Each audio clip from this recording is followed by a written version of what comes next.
Joe Rogan Podcast. Check it out. The Joe Rogan Experience. Train by day, Joe Rogan Podcast by night, all day.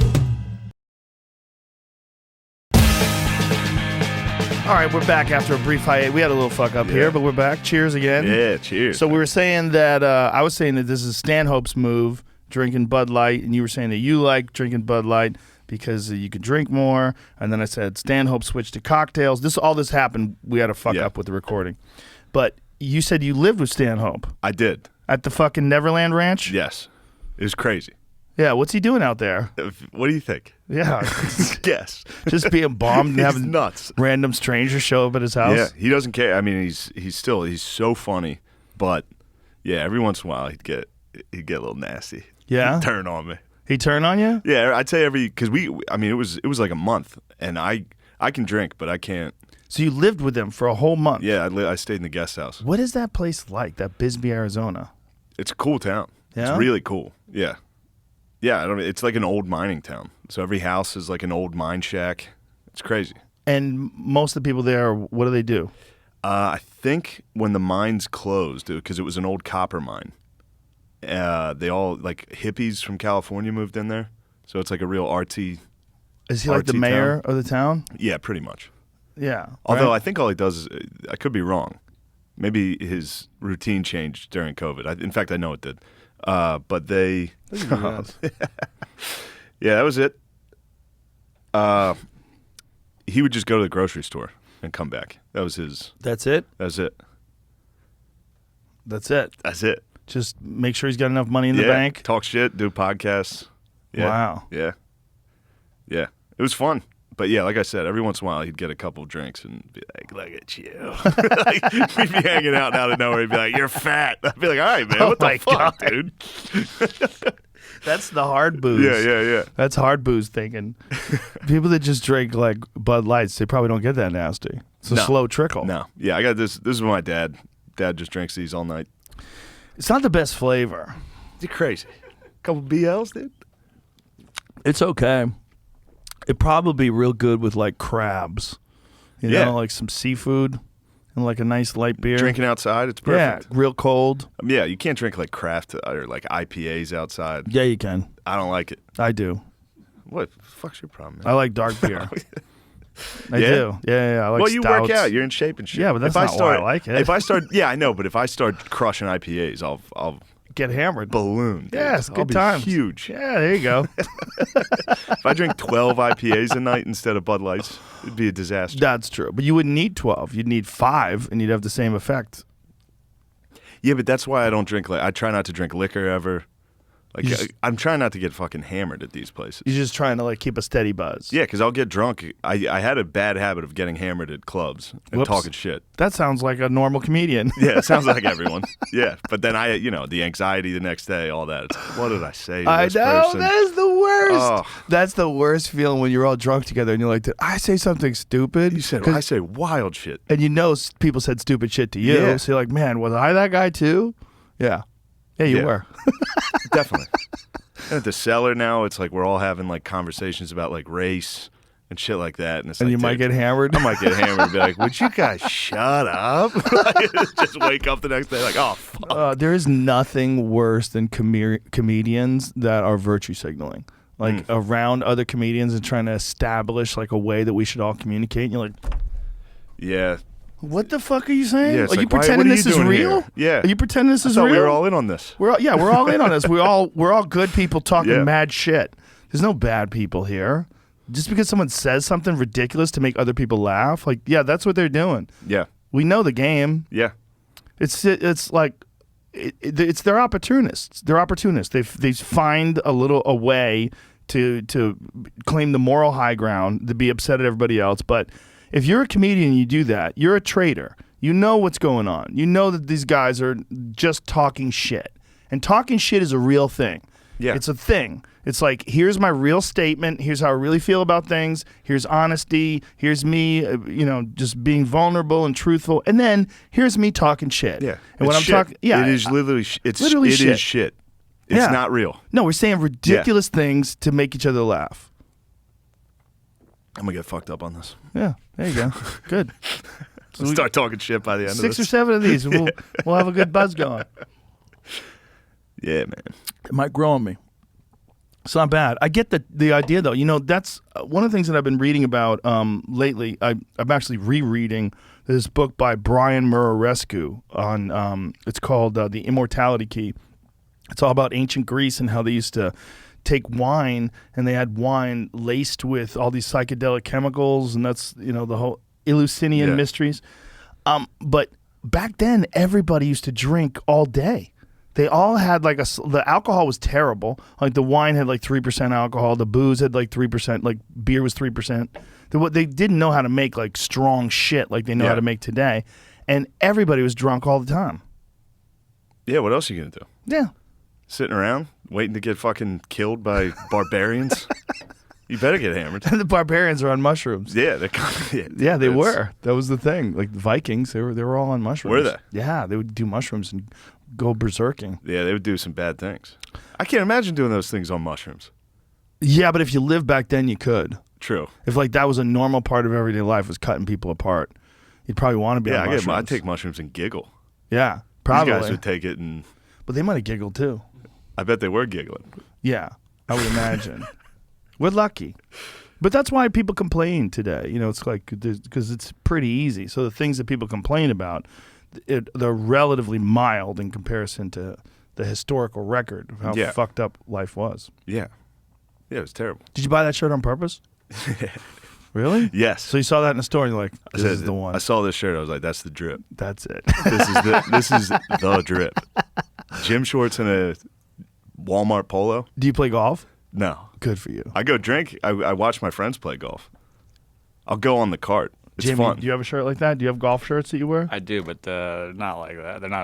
They're not as fly as this. Is that what you're saying? I mean, Dude, it's so funny. Tiger Woods collection. I was with Ari at the house, and I was like, I look like a dickhead, right? He was like, no, you look fine.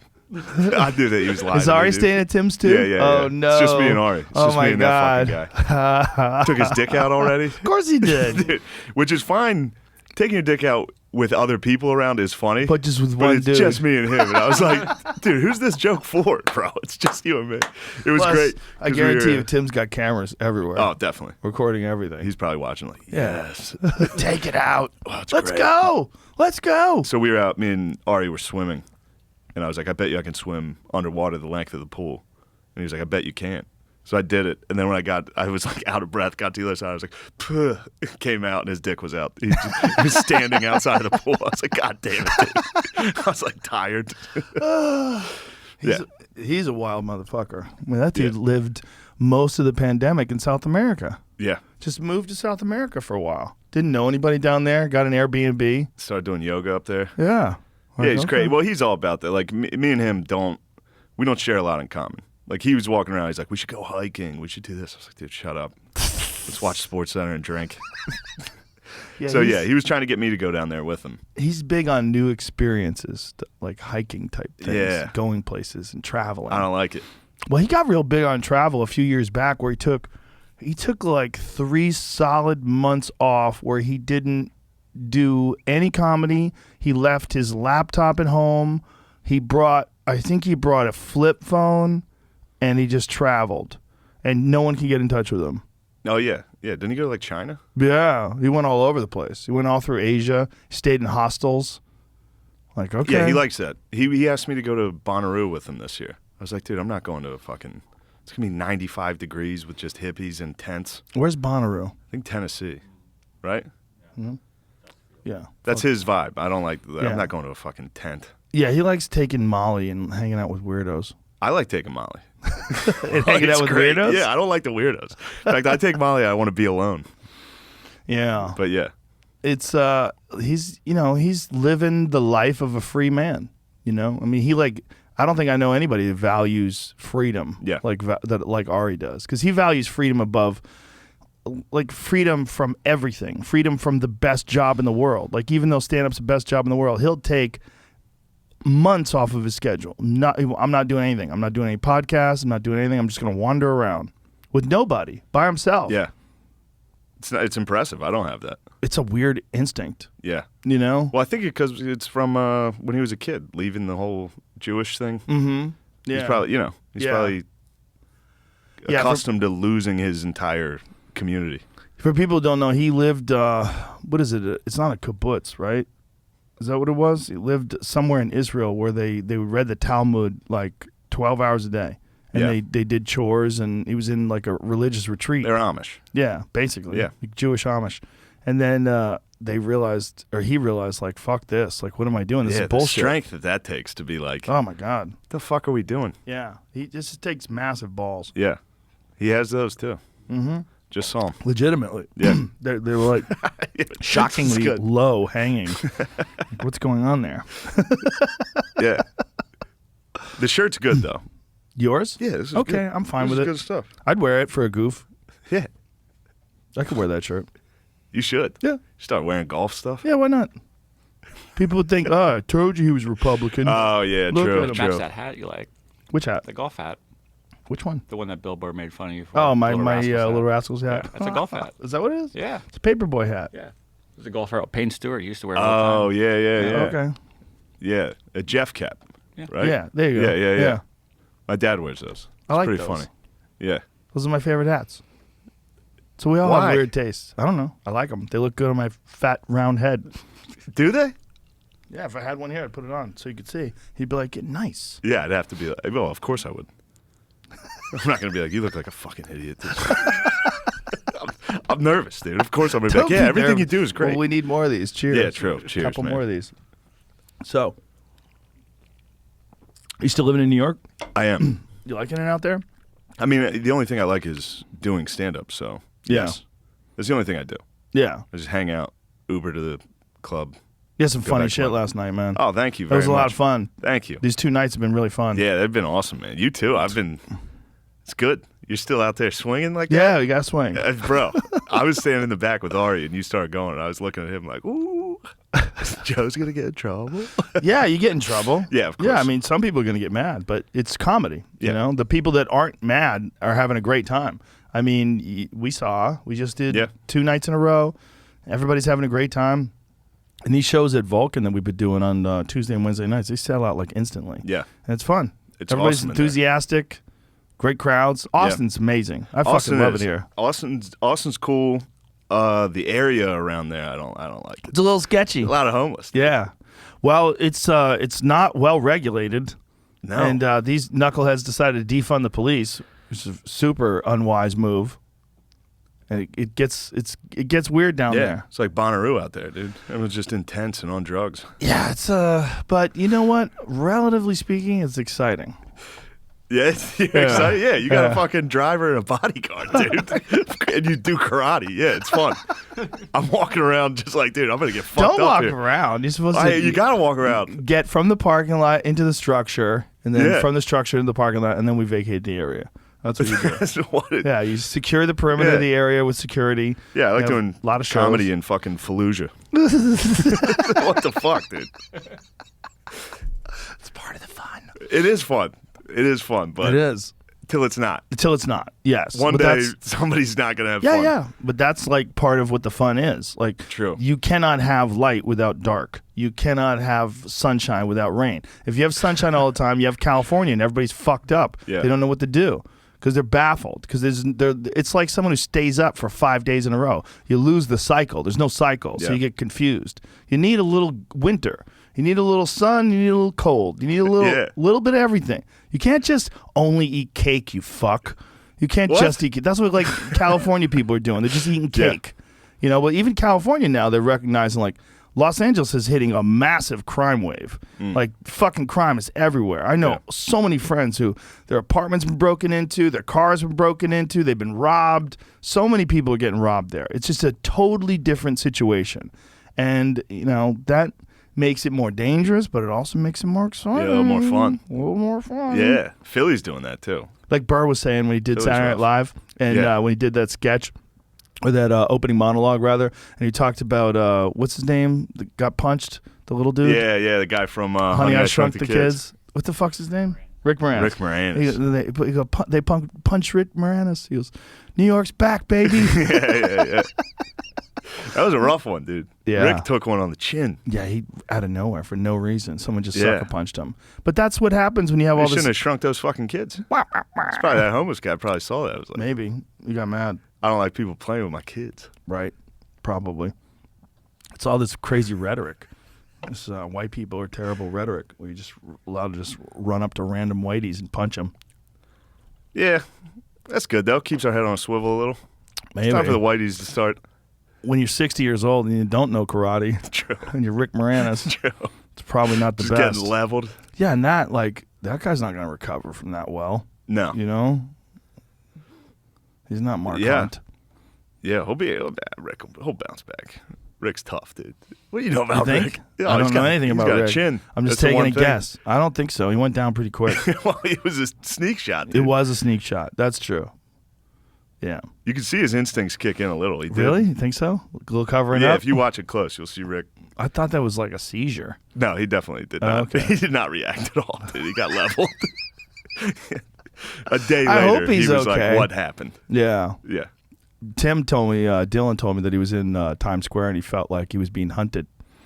He's like, dude, he goes, it's so dangerous there now. It used to be like so easy to walk, and now you walk into the streets, you feel like a victim. Yeah. Yeah, it's crazy. But I just moved there. I moved there like a year before COVID started. Oh, so, really? Yeah. From where? Philly. Oh, that's where you're from? Yeah. No, I'm from Mechanicsburg, Pennsylvania. Where'd the you middle. start doing stand-up? The first open mics I did were at the Harrisburg Comedy Zone. My parents used to live in Harrisburg. What? Yeah. Yeah, that's where I started. Yeah. Nice. Yeah, they moved to Harrisburg for a while. They lived in Harrisburg and they lived somewhere else out there. There was another like real rural area of Pennsylvania. I'm like, people that think of Pennsylvania, they think of Philly. You know, you think of Pennsylvania, you think of Pittsburgh, you think Philly, Yeah. you think cities. You're out there, you No. just smell cow shit and Yeah. you see deer everywhere. Lancaster, PA, a lot of Amish. Mechanicsburg's. It was white trash. It's getting a little more, it's getting gentrified. Is it? Yeah. Well, people were spreading out. Yeah. You know, I think that's one thing that happened with COVID. People are moving out of cities in a Yeah. lot of places. There's still plenty of people in cities, obviously, but a lot of folks are like, "Do I need to do this? I can work from home." Yeah. Yeah, that'd be nice. I think that's the plan eventually. For you? Like to get good enough at stand-up to do like what Nate Bargatze's doing, just living in fucking Tennessee, Nashville, just traveling. Yeah. or you could live out here. This is the move. I don't know, man. You don't like it out here? No, I like it. It's fine. I like the Northeast. Yeah, I do. I get it. And I just got in at the Cellar and all that, so Yeah. I want to do that for a while. Well, you could always just travel around too. You know, Yeah. you could always just get a condo, and just when you're like guys like Tim that have places out here that you could stay at. Like I would buy a comedy condo, but I do not trust comedians. Like No. for the club, I would have a condo out here where comics could stay, but they'll ruin it. They will ruin it. They'll punch a hole in the wall and piss on it, and then show me Yeah. a video. I'm like, what are you doing? Come on, man, you're rich. True. Come on, dude. That's it. The fight was I swear funny. to God, before I came here, me and Ari were talking about that. It was funny. We're staying at Tim's place. We should just fucking destroy this house. That's what I'm saying. And if it's mine, they probably will. Yeah. Yeah. Yeah, for sure. I would never do that. I know Not you to you. wouldn't, but some guys would. Some guys might. Yeah, some guys But for they don't sure know you will. know fucking karate, They dude. know. You fuck them up. They don't care. Just a leg and then kick? they'll be happy. Then they'll sue you, and then they'll make even more money. True. I dare you to fucking leg kick me. They're like, all I did was make a video of pissing in a hole in his wall. Whatever. What's this guy's problem? Like, tell me he hasn't done that before? You ever piss in a hole in the wall? If I had a hole in someone's wall and I was drunk and it was funny and somebody had a camera, I'd probably do Yeah, it. absolutely. Yeah. This is good. You know, because you think you're never going to get that piss out of the wall. Yeah.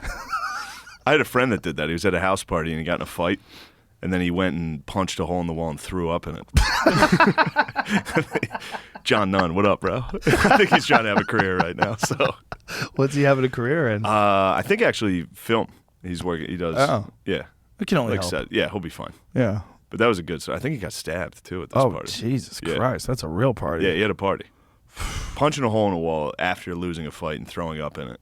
Have you ever been at a party where a full melee brawl breaks out? Like a bunch of in college. I was in one in just when I graduated high school. There was a kid who was, I think he was from Iran, and his family had a lot of money, and they had a mansion in Beacon Hill. I think it was in Beacon Hill. I'm trying to remember. I don't know, but it was somewhere in the Newton, Massachusetts area where they have like a lot of money. And this kid just invited everybody over to his house. So all these people that he didn't know, hundreds of kids were at this guy's party. And this girl, I still to this day can't remember what she did. She either threw a drink in a guy's face or she hit him. I can't remember what happened, but I was there when the first spark started the fire.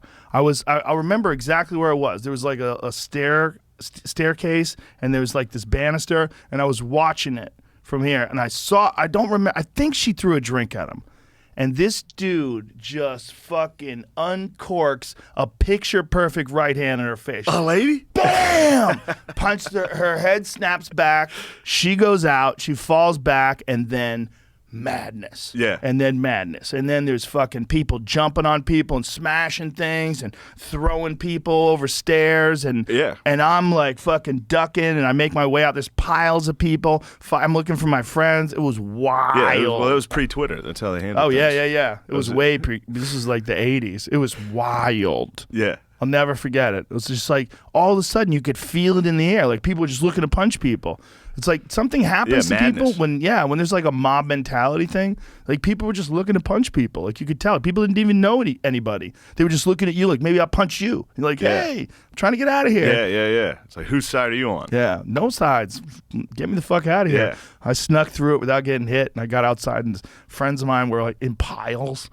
Just piles of people fighting random piles of other people. The last one, it was in high school. We got in a group fight. I went to the Catholic high school, the public high school. We decided to meet to fight, and I guess half their guys didn't show up to the fight. So we just jumped them. How many kids? It was probably like, we were probably about 20 to 30 deep. They were probably like 10. We just beat the fuck out of these kids. My one friend Bison, dude, he was like, you have a friend named Bison? yeah, it's his nickname. He's going to be very happy when he hears this. He was a big guy. He was way out of high school. He was like 24. He showed up. Oh, no. He was huge. He started doing wrestling moves to these kids. Oh, He had a kid in a no. lion tamer. Oh, Put him in the walls of Jericho. Jesus Kid was crying. Christ. Kid was crying. Jesus Christ. wonderful, yeah. That's child abuse. That was, yeah. He should face Charges. charges. Something. Yeah. Someone should call his mom at least. Yeah, but it was funny because a lot of the kids who were like afraid to fight that were with us, like my friends, were like kind of hiding. It was at night, so they're like hiding in the dark. And then once one kid from the other school went down, they'd all swarm and start kicking him in the face and shit. Jesus Yeah. Christ. Yeah, it was Mob nice. mentality That's is the walls real. of Jericho. Yes, I don't know that's if what you knew happened. That's what he meant. Now imagine a 25-year-old man Jesus. who was like 350 pounds. So MMA fighter used the walls of Jericho to Chris win a Jericho, match? that's his name. Right. Yeah, But yeah. what MMA fighter used that to win a match? Oh, no, in his fight. No. No, Look, the see, it says caption. MMA fighter. Oh, Jesus used. Christ, I didn't see that's what you're seeing. Yeah. Sorry. Jamie? Jamie's I blind. wasn't looking at the screen. Who the fuck used that in a fight? If you use that, oh my God, he really did. Look at No. this. Whoa. Oh my God. That works, man. That's tremendous pressure on your back. Boston That's Crab. crazy. Yeah, I saw it happen to a guy. He cried. So they're calling it a Boston Crab? What is that, a Boston Crab? Let's see. Dude, you're tagged in that. I know. That's a long time ago. That's hilarious. Look, it says 197 Jamie weeks Vernon. ago. 197 weeks ago. Wow. Look at that. That seems like it would hurt. Like legit work. Yeah. And once someone has your legs in that position and they've got their center of gravity over your lower back, you're not really getting out of that. I don't see how to get out of that. Like if you get to that position right there, you're kind of fucked. Every single younger brother on earth has had that happen to them. It's like you shouldn't ever get to that spot. But if someone does get you to that spot, I'm trying to think of how you would get out of that. I don't think there's a clear way out of that. Because the way your body is bent, like you would have to figure out a way to rotate, but you're not going to rotate with full hold of your legs like that, and then someone leaning on your back, and you're trying to turn, you're fucked. Yeah. That might be like the ultimate finishing move. It's just pain, though. Yeah. The thing about that, it's like it's not going to take you out. That? It's just going to hurt. That could fuck you. That could fuck your spine up, right? No, I don't think so. I think it just puts your spine in a very bad position where it hurts a lot. Yeah. Here it is. Is this the same fight or a different God. one? And I think it's the same thing because it just was like a cleaner video of it. Oh, yeah. Nope. Different Oh, guy. my God. Different guy. This is another guy doing it. You sure? I think so because he did the stuck same- his tongue out. I know. I think that guy did it too. Oh, really? Yo, you know, you're right. You're right. Look at the shorts. Same color shorts. Yep, that's him. They just didn't have the full video. That's crazy that he did that. Because once you get into that position, like when someone has both of your legs tucked under the arms like that, I don't know what you're going to be able to do. You know what this is? This is a guy who's way better. The guy in the blue, he's way better, and the other guy's already done. And Yeah, so he did a decides, wrestling move to him. He Yeah. decides to have some fun. He's tapping. That's crazy. Yeah, you have to tap from that. Well, the key is to never let yourself get into that position. Shout out to that fella, whoever he is. Yeah, he should have not gotten in the ring. If John you, O'Mears. John O'Mears? John O, Jonno is his first name. John O. John O'Mears, yeah. Congratulations, John O. So that's a Boston Crab, or is that the Walls of Jericho? What's the difference? I think both. I think it's Chris Jericho doing it makes it the Walls of Jericho. Oh. Otherwise, it's a Boston Yeah. Crab. Makes sense. Shout out to the other guy too. Congratulations on reliving the worst thing that's ever happened to you on a gigantic platform. It's not the worst way to get tapped. What? Yeah. No, there's worse ways, for sure. Wrist locks. Oh yeah, that People would get you're so just sad like, ow, when someone ow, ow. catches them in a wrist lock. Like, Jesus Christ. A wrist lock in an MMA fight is a very embarrassing Really? moment. Yeah, it's embarrassing because it hurts like hell. Like, you will tap. But like Yeah. in jiu-jitsu, it's like the most embarrassing way to get tapped if somebody gets you in a wrist lock. Really? Yeah. I thought the most embarrassing is getting tapped by like a girl, right? Well, that happens. And that happens to everybody that does jujitsu. Yep, 100%. Yeah. Yeah. Yeah, if you They always show up early and they're like, "I'll be pretty good at this," and they pair you up with a girl. then you all of a get sudden fucking she's tapped. fucking behind your back, choking the shit out of Yeah, you. you're like, "I thought I'd be into this." It's humiliating. When you find out a woman can kill you, it's very sad. A woman who weighs less than you, who's weaker than you, but she can kill you Yeah, easily, I don't want to find out. multiple times. Yeah, Like Duncan, I got Duncan a year of jiu-jitsu once for Christmas, and he went to classes and he was doing it with this girl, and she was new. She wasn't even an they're expert. like starting together. They're both starting together, and she was strangling him. And I was like, "Oh, Duncan, we got to work on No, this." no, just get out of the sport. It's not for you. He's like, "Dude, she just killed me." "Yeah, you got to go home." Yeah, he eventually decided it was not for him. He could have stuck with it though. He would have figured it out. What, and then one day beat a girl. No, beat guys. You move from girls to guys. I guess. Yeah. Look, I don't do that stuff. When I started, there was very few women doing it. Very few. It was really, remember- really rare. Football when I was a kid. Like when we were very young, there'd be girls. Wow. Yeah. That's I remember wild. that. Yeah, Those girls are wild. they were. Any girl who's willing to play tackle football with boys, Yeah, holy shit. and then once then we all hit puberty and they couldn't play. But there was some. There's some Right. lingering around. Some giant lesbians. Did you see?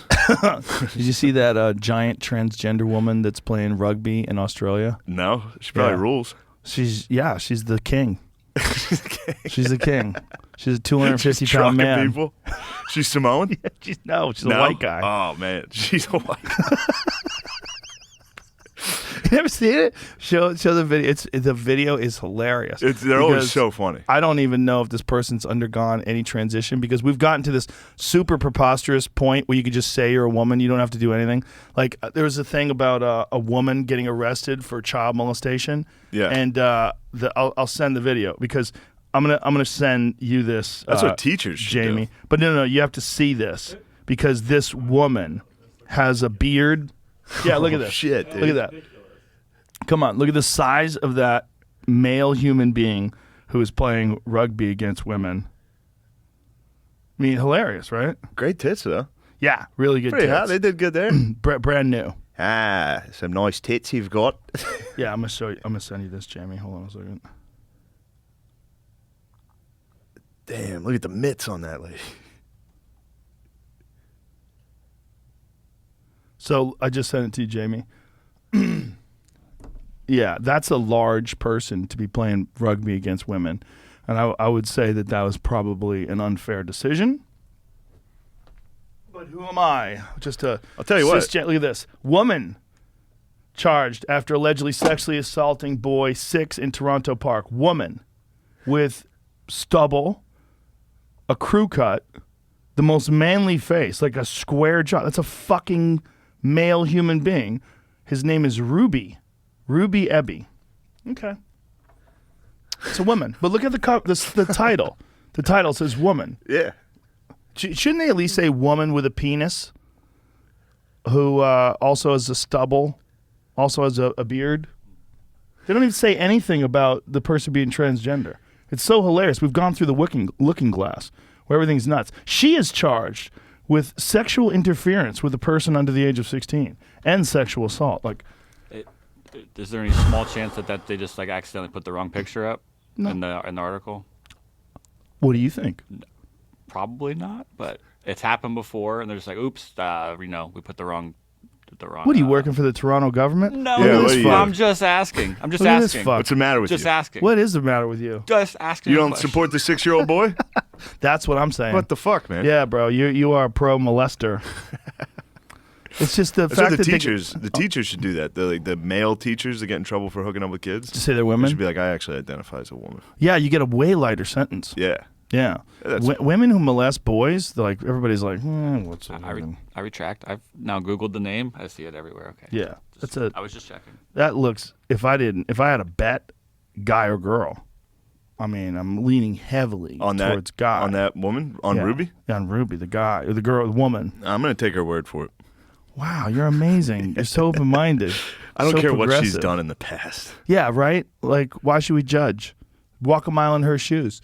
That's another thing they're trying to do now. They're trying to say that that's a sexual orientation and that being a pedophile is actually a sexual orientation.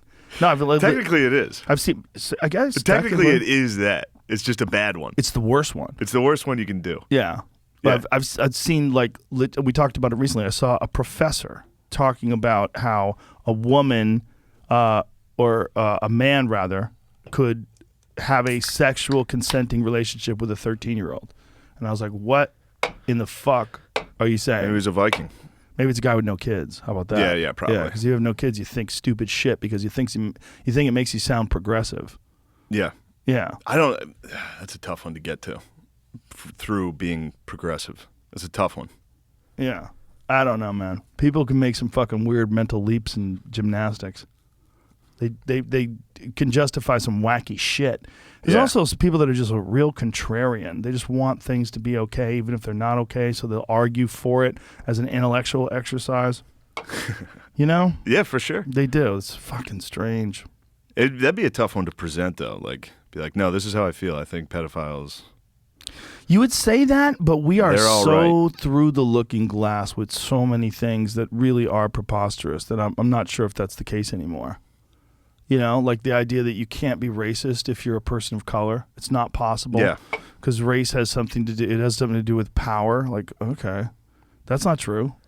That's of course. not true. Of course. Yeah, we know that. Yeah. We know it's not true. They know literally it's not seen true it too. and experienced it. They know it's not true too, Yeah. but they're counting on the fact that the people that say this, first of all, they're all people of color, so they're in a protected class, or they're white people who feel extra guilty, so they want you to feel bad.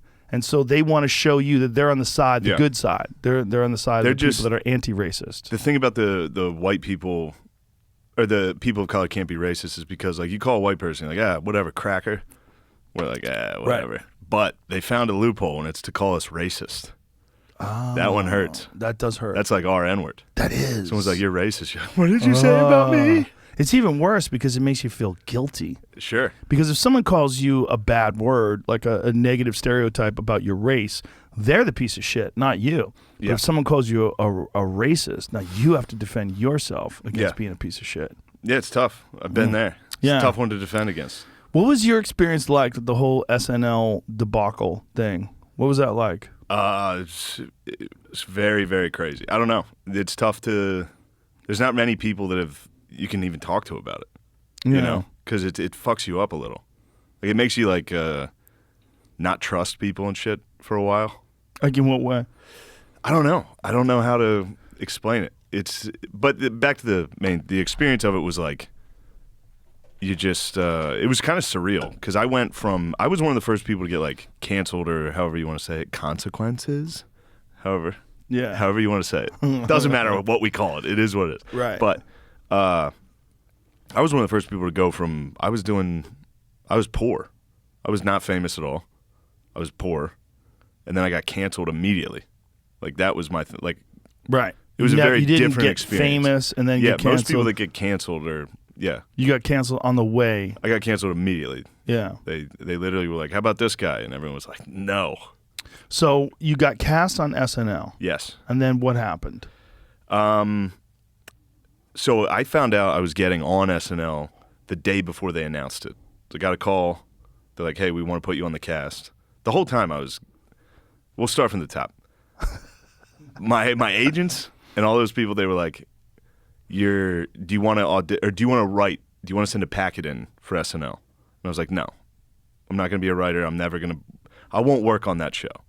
And then I guess they saw me at JFL and Comedy Central thing, and they were like, we like him. We want him to audition. He can come straight in to audition. So I went straight to the main stage for the audition. And the whole time leading up to it, I was like, I'm never going to get this. I don't care. I want to do stand-up. I kind of hated SNL at that point because every sketch was like, you know what it is. Yeah. And then I was like, I'll never fit in there. And then when you go to audition, it's just you just wait your turn in a green room, and they keep you there extra long for like 2 or 3 hours to like make you nervous. Really? But I knew I was certain I was never going to get it, and I really wasn't nervous. I was in there fucking dipping, hanging out, and then they were like, "All right, it's your turn to go." But that's when the nerves hit. Like you walk in and you see the main stage because that's what you audition on, is like the stage. Wow. And it's a totally empty studio. The whole room's empty except for a table of like writers and producers and Lorne Michaels. And then you go on and they're like, 3, 2, go, do 5 minutes. Wow. In front of just a camera right And in are front you of you. doing stand-up? I did stand-up. Wow. I did 5 minutes of stand-up. That's all. And then I ran into Michael Che that night. And I was so nervous. Like I was so nervous when I was auditioning that I had to like hold the mic against my chin because my hand was fucking shaking. Well, it was crazy. There's no one in the room. You just have to do stand up for 5 minutes to no one. That's so weird. It was so weird. And you're not supposed to look at or acknowledge the table of writers and producers or whatever. What? They have rules? They have rules that your agents tell you. Oh. They never told you any rules. So your agent says do not look at the writers. Yeah, they're like, don't even acknowledge them. Pretend the room's full. Just go. And everybody was like, they're never going to laugh. The table, Lorne, all them, they're not going to laugh. First thing I said, they all started laughing. And I was like, I was supposed to not acknowledge them. But, I was doing stand-up. Do you remember what you said? No, I don't. Genuinely. You just did a bit. Yeah, I was nervous. But as soon as they started laughing, I was like, and then went back to, you know what I mean? I was like looking at them. I could see they were laughing. And I was told the whole time, no one's going to laugh. They were laughing. And I was like, oh, fuck. I did pretty good. Ran into Che that night. I was like, I sucked. I was nervous. He was like, no, that was good. Then a couple days later, you get a call back and you go into the office and you meet everybody and you walk around and talk to everybody. And the people I was with that were also doing that, then you go into Lorne Michaels' office to meet him. So the 3 people I was with, they all went in slowly, met him, left. One guy didn't even get invited in. They just sent him home, which is fucked up. They invited him to the callback and then were like, no, never mind. Wow. And then they kept me there for an extra hour by myself. And I was just sitting there like, oh, fuck, I got this. Like, I'm going to be on it. Like, I can't believe I got this. I wasn't even excited. I was just like, this is wild. This is fucking nuts. And then I go in and meet with Lorne, and he's the man. He's a nice guy. And he was like, oh, I'm going to use you, but I don't know how. And like all that shit. And then time passes, and I figured they were going to ask me to be a writer because that's usually how it goes. Yeah. Usually you work on the show to experience what the show's like. But I don't know. I didn't want to be a writer. By all accounts, that place is a den of thieves. Everybody, yeah. A den of thieves. You hear Jim Brewer's account of the climate in that place, and it's horrific. Yeah. They're all stealing from writers. They're stealing from performers. If you're a writer and you submit your packages, the higher-up writers will steal your shit, according to Brewer. Yeah. If you submit a package, they own that package, even if they don't hire you. I know that. So if you have some great premises, they decide they're just going to take your premises and not hire you. They own all those bits. Yeah. It's crazy. I mean, yeah, I don't care about writing. I didn't want to be a writer. Right. So I was like, even if they offer me the writing thing, I was like, I don't want to take it. I think I would have at the time. But anyway, they asked me to go straight to cast. So I was like, yeah, I'll definitely do that. Lauren calls, says, "Hey, we want to use you on the show. We're going to announce it tomorrow." He was like, "Do you have anything you want us to check out?" Like, they have people that vet you, Right. but they're not used to people having podcasts. Right. So they'd have to go through hundreds of They hours go through your of shit. Facebook, your Instagram, your Twitter. I was just like, I'll just delete all that shit. I don't care. Delete it all. Right. But I was like, I also have a podcast. And they're like, yeah, what's that? And I was like, I don't know. I say like gay and retard a lot. And they were like, oh, that's fine. Don't worry about it. So I was like, all right, we'll see. And so the day they announce it, it was cool. It was very cool. You hear from everybody you've ever grown up with. They're all like, holy shit. What just like, I can't believe you're on this. And then, so that lasted for about like 3 hours before an article came out that was like, here's what this guy says. There's a clip of me saying some, unsavory stuff. Yeah. But Talking shit. it was the one podcast we ever filmed. That's the one they used. Wow. And it just happened. And it was funny, too, because people were like, man, they really had to dig to find this. I was like, that's probably like 3 minutes in. It was like, we had one podcast online, and it was 3 minutes in. Well, it's yeah. what we were saying earlier. That's what podcasts are, and that's what comics do a lot. We talk shit. It doesn't mean you really mean those things. But the Yeah. idea today is that talking shit is not real. They want to take out of context phrases and sentences that you've used and put them in quotes and make you look like a monster. Yeah. Yeah, for sure. It was only one article that came out? No, there was Quite a few? so many articles. I think I was number one on Twitter for like 3 straight days. Wow. Of just getting fucking eviscerated. Did you read it all? Oh, I read all of it. Oh, no. Yeah, everybody was like, stop reading comments. I still read comments. I read you? every comment. Why? Yeah. I don't know. Oh. It's fucked up. And it's crazy, too, because I'll read like 90 good ones and then one bad one. The one I'm bad like, one will fuck you up. just depends which one it is. Right. You know, I'll get called like, fat retard constantly. I'll be like, yeah, whatever. I can walk through that, no problem. Right. But then there'll be one that's like, he's nervous, like something where they get you, where they know you. Yeah. Like he laughs at his own jokes on every podcast. It's like, oh fuck. Do I? Shit. Right. Anyway, so I get all that stuff comes out, and it was funny. This is funny. I went into Lauren Michaels' office, and he was talking, and I was convinced I was getting fired. Like I knew I was getting fired, because if they didn't get me on that, there's so much more, so much worse.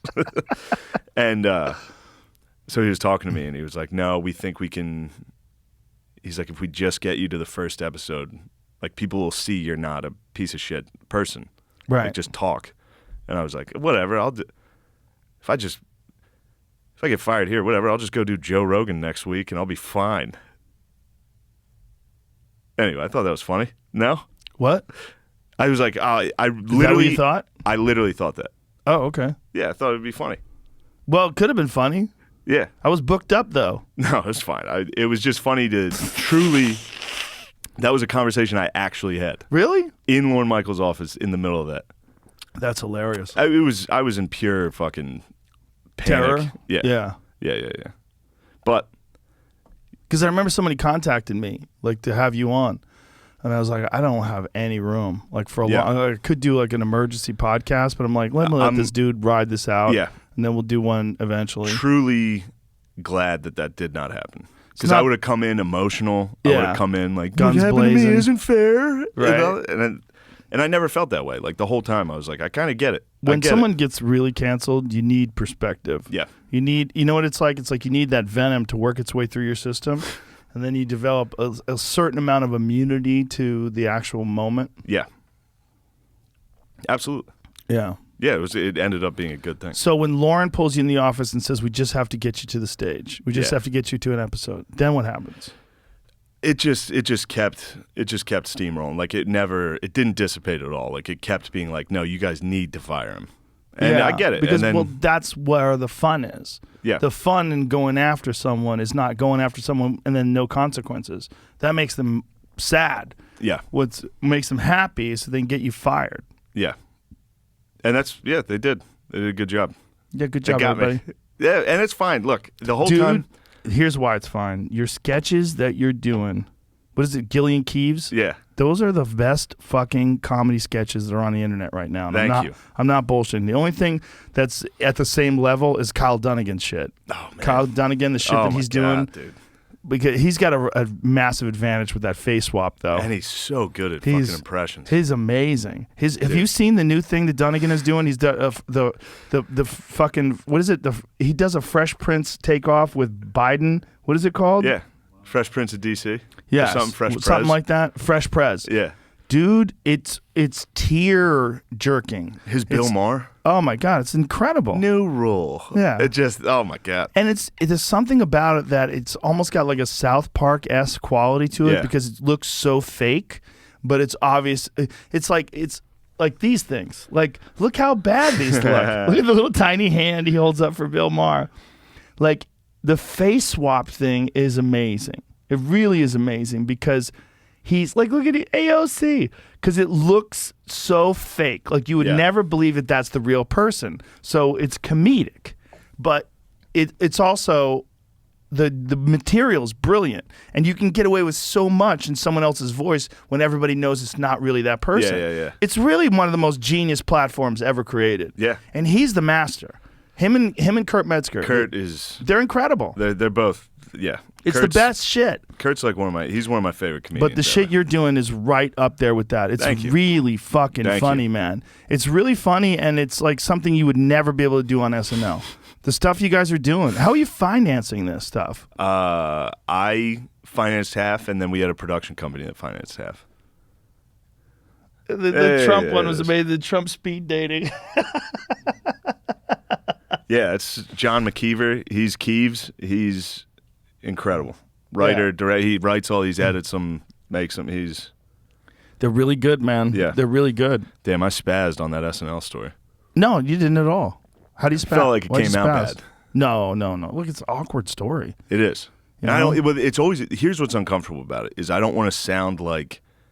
It's weird for me to rail against cancel culture because I was a victim of it, for lack of a better word. You know what I mean? Why is it weird for you to rail against it? I don't know. I just it makes me seems defensive. Yeah. Yeah. I'd rather just be like, look, if people bring up cancel culture, I'm just like. Honestly, I really believe it's better for you in the long run. I really do. You're a brilliant comedian, and I think your sketches are incredible, and I think it's better that you not get attached to something that's ultimately corrupting. And I don't want to be on the other side of it where it's like, I'm a free speech guy, I'm a fucking... It's like, dude, I don't want to be involved in any of this. I just want to do comedy. The free speech thing should be... It should just be uniform. Everyone who's involved in creative endeavor should understand context and nuance. Yeah. And when they don't, they're either being disingenuous or they're stupid. It's one of two things. Either you don't agree with someone talking shit, which is fine. Maybe you don't like talking shit because you're a more serious person. Yeah. And in which case, comedy is the right venue for you. But you should. It's not the right. But you should also understand. You know what people are doing. And if you don't know what people are doing, you're either an idiot or you're an asshole. You're either purposely trying to ignore subtlety and nuance and the fact that there's context to what people are doing and joking around. Joking around is a real thing. And how come you can joke around about all sorts of stuff, but you can't joke around about race? Like, why not? Yeah. How come? Why does that make you bad? You can joke around about women. You can joke around about men. You can joke around about your dick. You can joke around about anal sex. You can joke around about drugs. You can't joke around about race. That's nonsense. Yeah. We're just so oversensitive and we're so worried about being called out for stuff. That's why everybody's so scary. Yeah. They're like, oh. Yeah, people get very afraid of getting called out. And very afraid of not calling out someone else because then silence is violence. True. You just got to take a second. Like, don't get caught up in it. Like if I see other people fuck up and say something crazy, even still, my first reaction is like, whoa, what the fuck were they thinking? Right. And then 20 minutes, 30 minutes later, I'll be like, all right, he was fucking around. I get it. Yeah. But there's still that instinct. And then, especially if you just see a clip and it's wild. Right. You're going to be like, what the fuck like the was Tony that? Hinchcliffe thing. Tony, Ari, all of us. Yeah. And every time you see it, Tony's perfect example. First time I saw it, I was like, whoa, what the fuck? But then you see the whole video, And see you the go, whole thing. oh, I see what he's doing. Then Exactly. you realize that guy opened for Tony, and you're like, oh, Yeah. he did kill Tony multiple times. You're like, oh, they're friends. That's just how people do it. Yeah. But people outside of our world don't understand.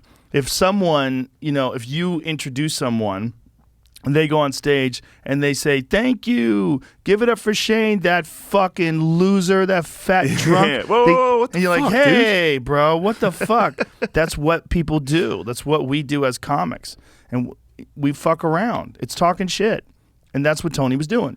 And it was real clear if you saw his whole set. Absolutely. That not only was he fucking around, but it actually worked. Yeah. Like it got laughs. And it got laughs because the guy's whole set before him was talking about white people being mean to Asians. Yes. And he had this whole pandering thing. It was like, what I would really ask is, please stop being mean to us. Or, I'm paraphrasing, Sure. whatever it was.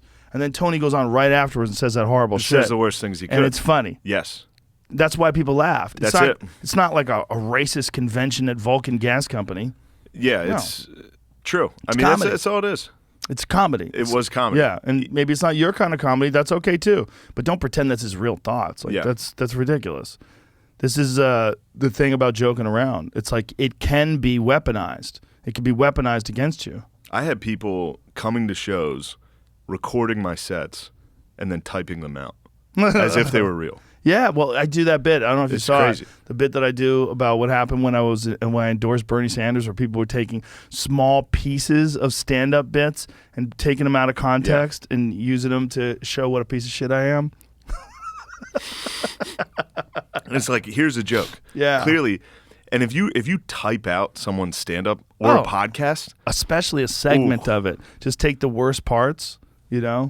Yeah, it's It's intentional. It's just course, but it's they're just all- they're trying to get clicks. I don't they're- even think half of them care. they're cunts. They care. They're all cunts. Anybody Yeah? who's doing that's a cunt. Yeah. They know what they're doing. Oh, they They're- do. They're They taking do know what things they're out doing, of context. but I don't think what I meant to It's say they don't care. deceptive. I meant to say they're not hurt by it. They're No. literally just like, look at this, look at this. Oh, like, yeah. here's wild shit. No, they're not hurt by Yeah. what you're saying. No, they know what they're doing. What Yeah. they're doing is they're intentionally taking something out of context and they're trying to make it something that it's not.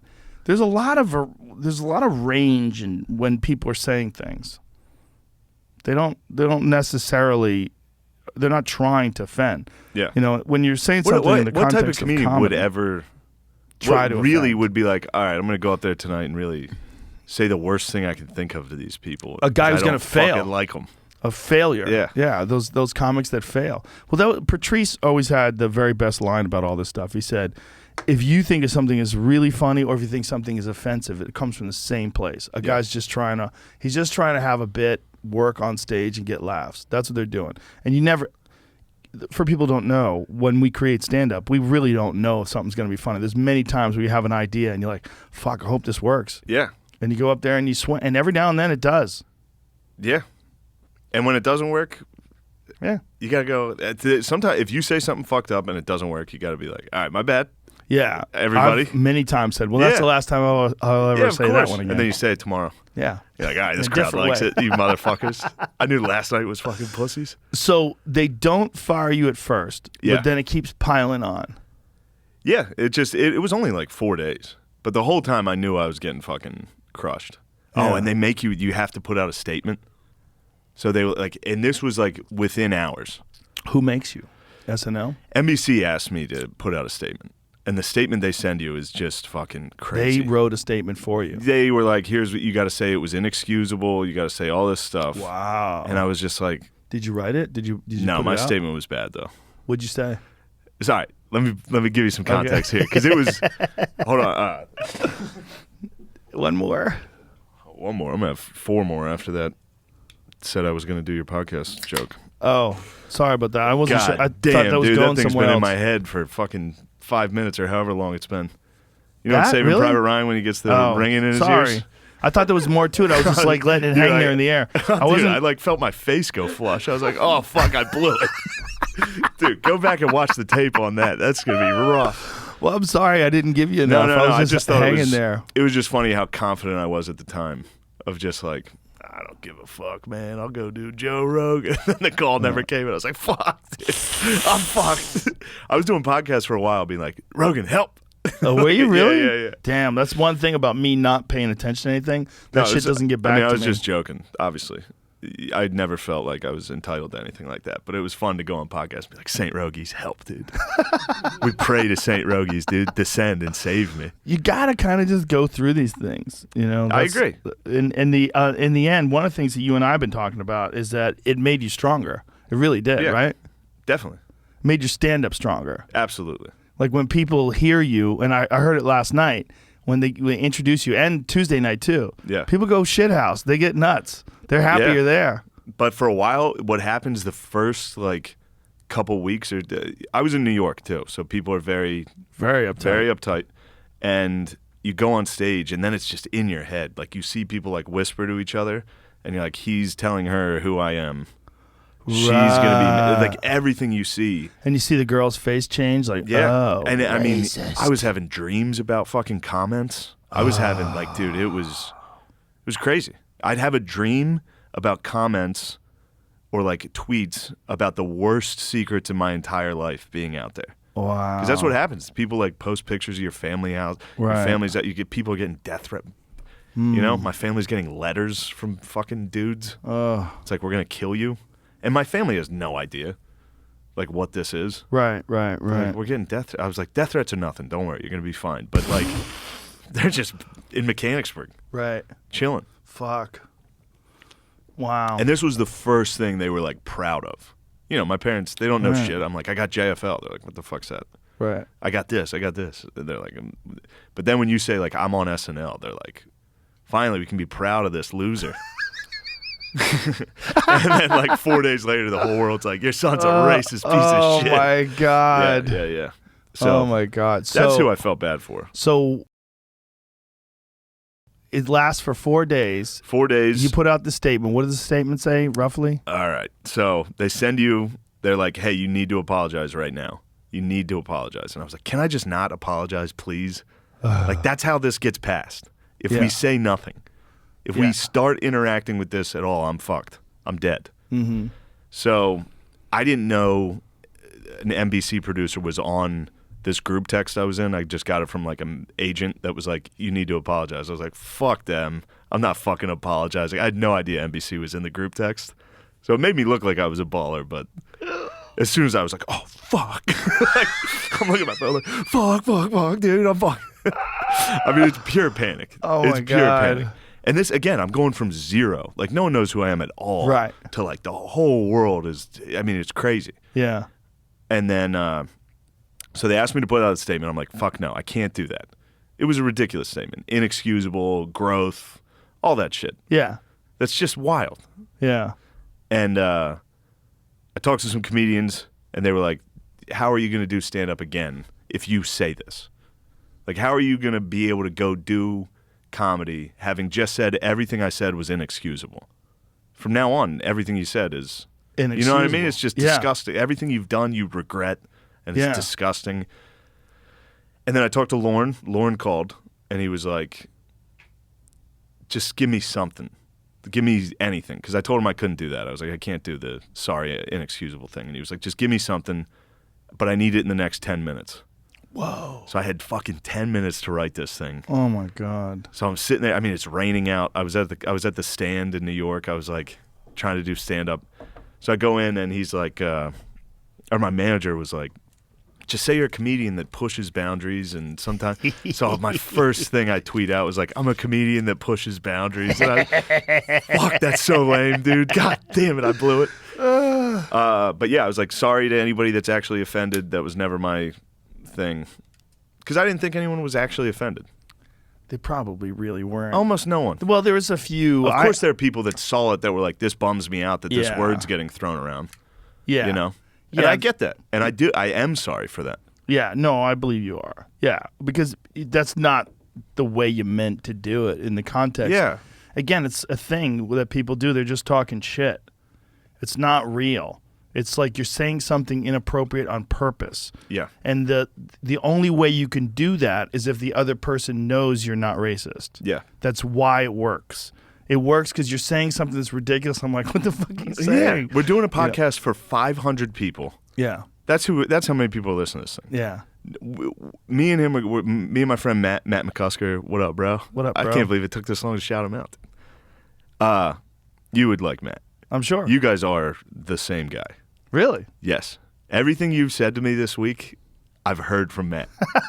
Like, dude, every single thing. Really? Yeah, you're like, humans were supposed to be like this. Like, we're supposed to be out gathering, like all that shit. That's fun. Matt. What the fuck was I saying? Who cares? You were at your statement. Oh, yeah. 10 minutes. Statement. I had 10 minutes. I put this thing together. It's okay, but it's one of those things where it's like you're caught up in this moment of like, this is huge. You're emotional. And in a couple, like, you're going to be embarrassed. Don't ever apologize.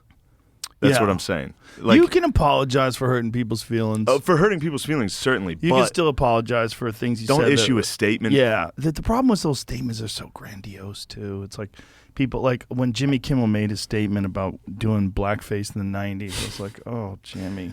Yeah. Everybody knows. They know that you were just doing Karl Malone. They know you're not racist. Like you're appeasing to the worst humans. Yeah. That's the problem, is the people that want you to apologize for that stuff, they're all sanctimonious shitheads who are just trying to take people down. They're not really thinking you're a bad person. No reasonable human being thinks Jimmy Kimmel's a bad person or a racist. That's ridiculous. Yeah. They're looking for targets. They got a bag of rocks and they're looking at windows. Yeah. That's what it is. And yeah, it's fun. Yeah, it's fun. It's fun to watch someone get fucking crushed. Oh, yeah. That's what people like. I like watching car accidents. Yeah, all the time. I watch, the worst things possible. I watch that. Mm-hmm. And on Twitter, even today, even after it happened to me, I'll see it happening to someone else and be like, it's crazy. It is, but, we were talking about Tony. When Tony goes on stage now, I'm telling you, the round of applause this fucking guy gets is like double what used to happen. It's your They fans. cheer. It's fans reassuring you. Yes. We like you. Yes. We know what you did wasn't you. Right. Like, we know that. We know it's just you're just doing comedy. You're fucking around, and it might have been the wrong thing to say at the time, but he probably had about 5 seconds to think about what he was going to say as he was walking to the stage and said, I'm going to light these people up. Yeah, I like to think about, like, Tony right before he went on, like, looking at someone like, watch this. Going on and just what the ruining fuck his was life. that? Ruining his life for a full week. Yeah. No, mine was for a couple months. I got fucking drilled by that. But yeah, it's a very surreal thing. How long before you went on stage again? I went on stage that night. I did shows at the Stand. Wow. Yeah. Because that was the only place that I wouldn't have been freaking out. Right. Like, it was at a comedy club. Right. Like, I didn't want to go home and sit in my apartment alone. Oh, yeah. It would have been crazy. That's crazy. What was it like the moment you went on stage? Like, knowing all this shit is happening to you? Place went crazy. Really? Yeah. Isn't that wild? Because it was the biggest story at the time. So everyone in the room was like, it was the only time I've ever experienced like what it must be like to be famous and do stand-up as like a drop-in. And then after time, it's funny because after time, everybody forgets what happened. Yeah. So Did then you address it? Yeah. That's all I talked about. I mean, it was happening. Yeah. While I was on stage. Fuck. Yeah. And it happened. It was fun. And it lasted for months? Yeah. How long before they fired you? How many days was it? 4 maybe. And so what was the decision? Like, how did they explain it? I knew it was. I was the one that was like, you guys are going to fire me. Like, it's okay. I get it. I wasn't even like, fuck them. I should have my job. I was like, I get it. I said something fucked up. This is a corporation. It's SNL. You can't. Yeah. I understand. Now, if it wasn't me, I'd probably be defending me. Of course. But because it was me, I was like, I said it. Whatever.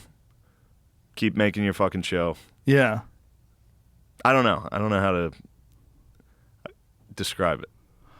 It's weird. It's weird defending yourself. I don't know. Maybe I got to improve my self-worth. No. I think ultimately, look, life is filled with these weird trials and moments of revelation and ways you understand things. And the best way to understand consequences is to really have a moment where the walls come tumbling down. And when you come out on the other end and you don't think you're ever going to, because there had to be times Yeah. where you didn't think you were going to come out on the other end. Yeah. But when you do, you just like there's a feeling of levity. It's lifted off of For you. sure. For sure, yeah. It's also the embracing of the importance of stand-up comedy, like the real raw that was the best. nightclub stand-up. Oh, that was the best. There's been 2 times I've like loved stand-up comedy. One was I went through a breakup after a long time, and I was fucking devastated. I dated this girl for like 6 years, and then I went and did stand-up that night and like almost cried. Wow. Like because it was the first time I was happy after going through a breakup, and I was like, damn, I love this. Same thing with that. Like while you're getting fucking crushed by everybody, you can go out and do stand-up, and people are like, it's like, you guys like me. Yeah, Everyone else hates me. It's a wild art form, man. It's fun. It's so fun to watch. Still, I've been doing it for more than 30 years, and someone goes up and kills. I have a great time. I'm loving it. Yeah, It's there's the nothing best better. thing to watch. There's So nothing much better fun. than someone killing. No, there's nothing better. Yeah. Nothing better when you don't know their material too. Yeah. Never seen them before, and they're just lighting a room on fire Yeah. with really interesting shit. Yeah. Yeah, it's better, man. It is, because like if you're contained inside that Saturday Night Live structure, no disrespect to anybody that is, but you're not as free. You're gonna be more reserved. You're gonna hold back. Definitely. Yeah, there's that for sure. I think I would have done well though. That's what On the show, you would have killed it. I think that's what bothers me the most, because people like to. Here's one thing that I noticed: that people that do the canceling or attack people on Twitter, however you fucking want to call it, they like to vindicate themselves by being like, no one gets canceled. They love saying that. What does that mean? They're always like, cancel culture is not real. It's like, Of course, it's real. I mean, I lost my job. Yeah, what does that mean? But they like to be like, nah, you're doing better now. He's better now. It's like, you're the one who got me. You can't fuck someone over like that and then be like, you're fine.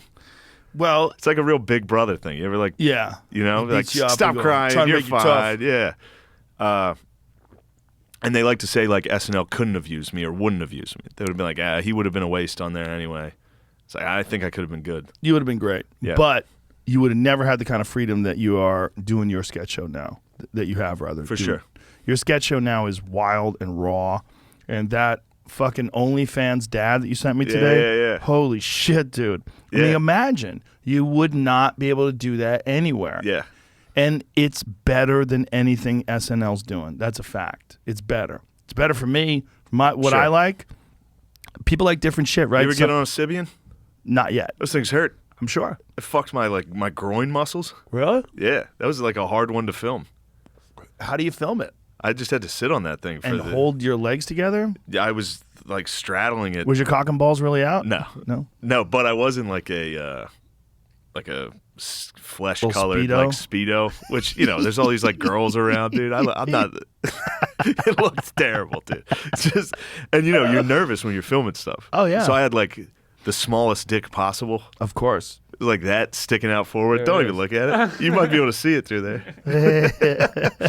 Yeah, but that was the whole thing was cool. Filming all that stuff. It's a great premise, too. That OnlyFans thing is wild.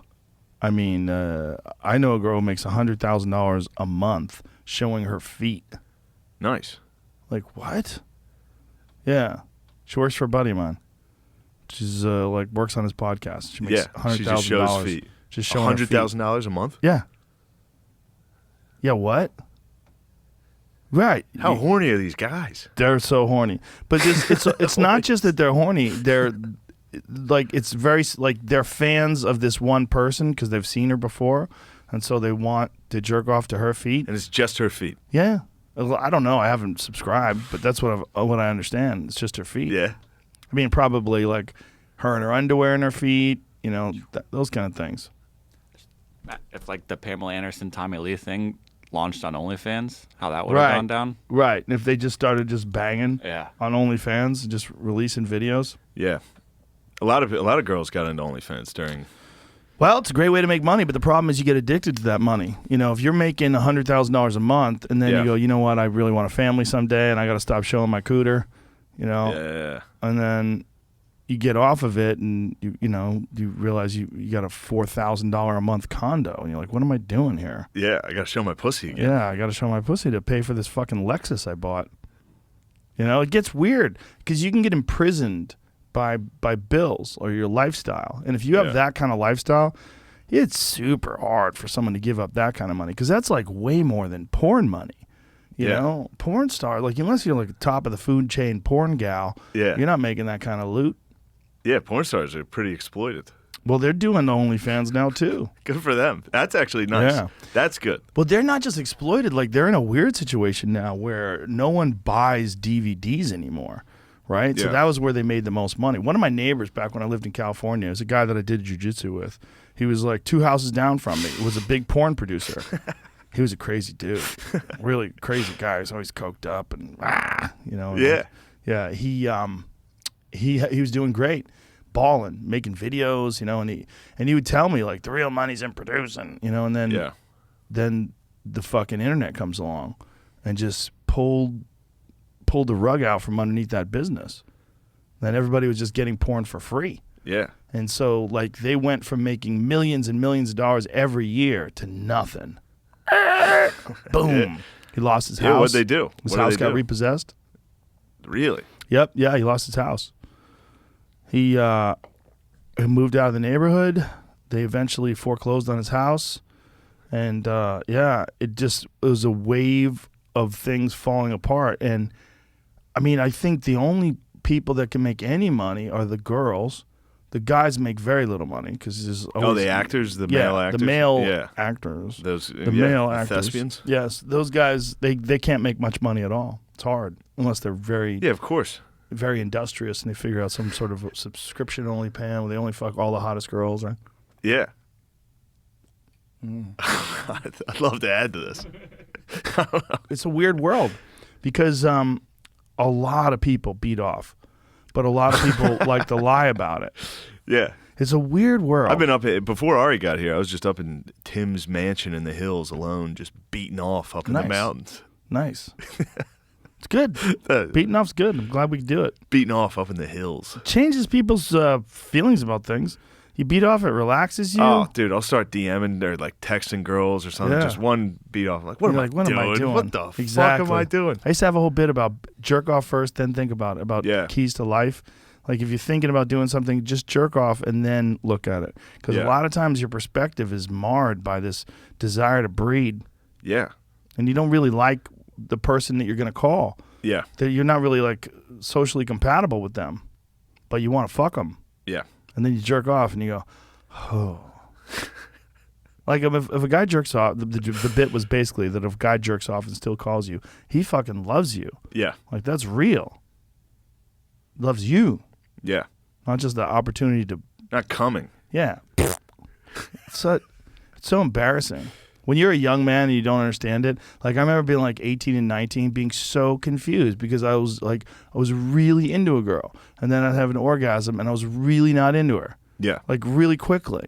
And some girls would think that like, oh, he's an asshole. He tricked me into thinking he liked me. Like, no, I tricked me too. No, yeah, I loved you. Yeah. I fucking loved you so much. Please leave. Please, I need to be alone. I bet they feel the same way too. No, I think they're. Oh yeah, maybe after they. Yeah, they're probably like, what am I doing? What the fuck? And this guy's sticking in me. Ugh. With that shirt. That guy fucked me. No, they like it. Once you come, they're like, stay. Some of them are. Yeah. Because they want you to raise the children with them. Yeah. It's like, it's weird primal instincts, man. Yeah, of course it is. It's everything. Yeah. Everything is that. Yeah. So this, so back to the SNL thing. Yeah, back to SNL. We talked the hits keep coming. They keep coming after you. It's like 4 days in. Yeah. Right? And how long in, when do you decide, like, when do you give up? I gave up the first night. Oh. The very first night. Like the first article, it was funny. The first article came out that said I used the C word. Right. My agent calls me and is like, did you say that? This word? And I was like, I would never say that. I was like, that's not in, I don't say that shit. She was like, here's the video clip. I was like, all right, looks like I said it. Oh, that was UTA. Shout out UTA. They dropped me. They kept Jussie Smollett. Dropped me. Did they really? They kept Jussie Smollett as long as they could. Still? I don't know if they still have him. Wow. Dropped me for Well, maybe joking. Jussie Smollett or Jesse Smollett. Yeah. As Dave Chappelle calls him. Juicy. Yeah. That's right. He was really good in that Alien movie. Was he? Alien Covenant. Yeah. Doesn't mean he's not a great actor.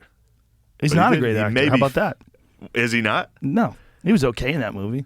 He must have been a terrible actor when those fucking kind of cops showed joking up. around. Oh, yeah. I'm sure. With his He's like, fucking "What happened?" with a noose still around his neck holding a Subway sandwich. Yeah. It's one of the dumbest plots of all time. It is up there. And that Chappelle bit is fucking magic. It's magic. It's so funny. It's magic. And the way he spells, pronounces his name wrong. Yeah. That French actor. Juicy. Juicy Smollett.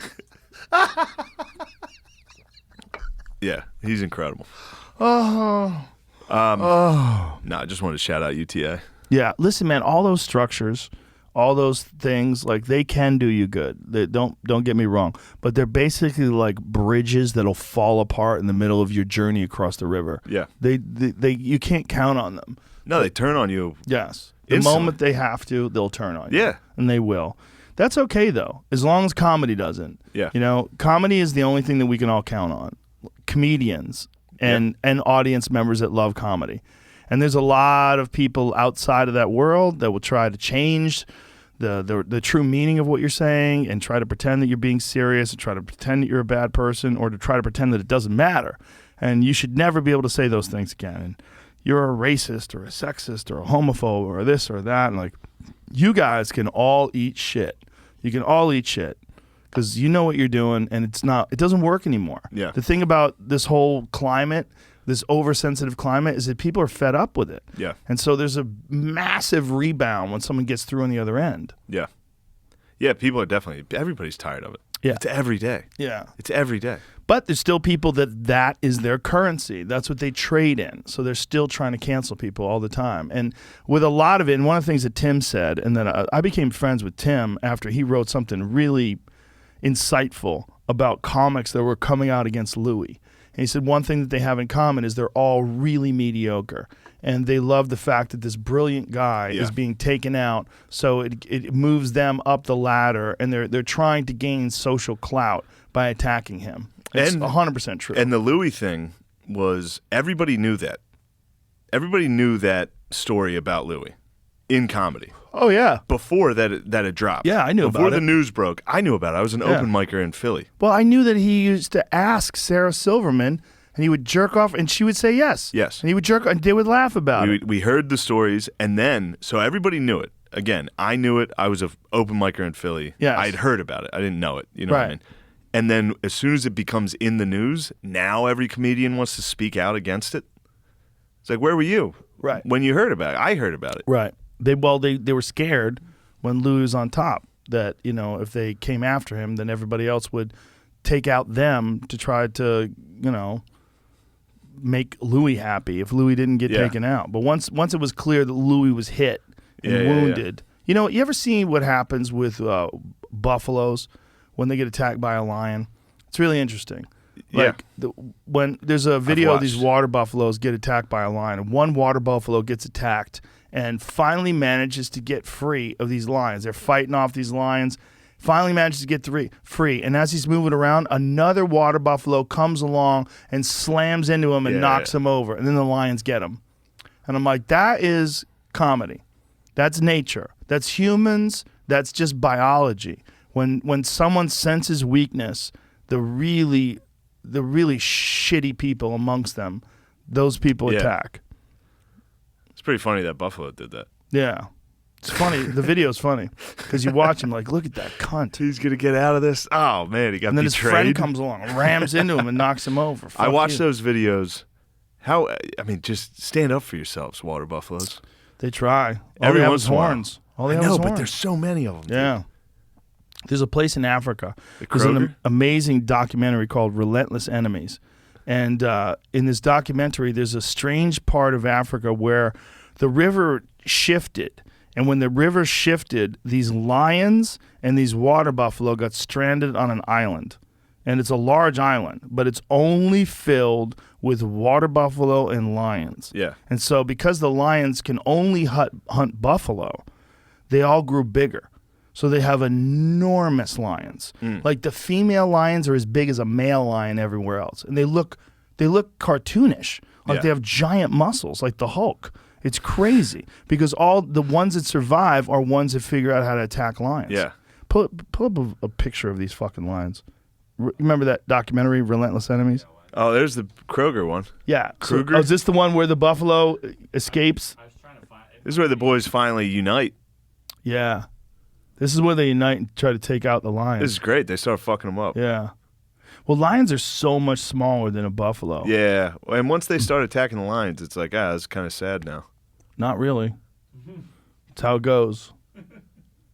This is how it goes. See if you can find that Relentless Enemies lions. So it's just a weird genetic aberration. Like natural selection has taken place, and these lions have gotten way bigger. But the thing is, the female ones have these fucking enormous muscles, man.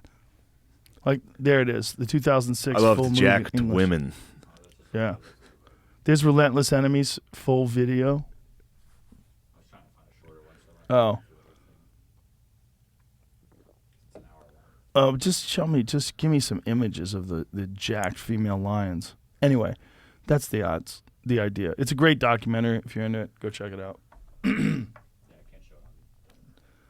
That they look normal there. There's pictures of them where they look fucking super. Those are young ones though. That's why. Anyway, you get it. So, when do they give up and when do they fire you? I don't know. It was probably like 4 days in. I met with the people at like the head of NBC, those people. You're at like a giant marble table at the top of a skyscraper, and they're like, "What'd you say?" It's like, dude, come on, guys. You had to meet with the people at NBC? Yeah, met with In NBC in person. Met with people from SNL. What did they say to you?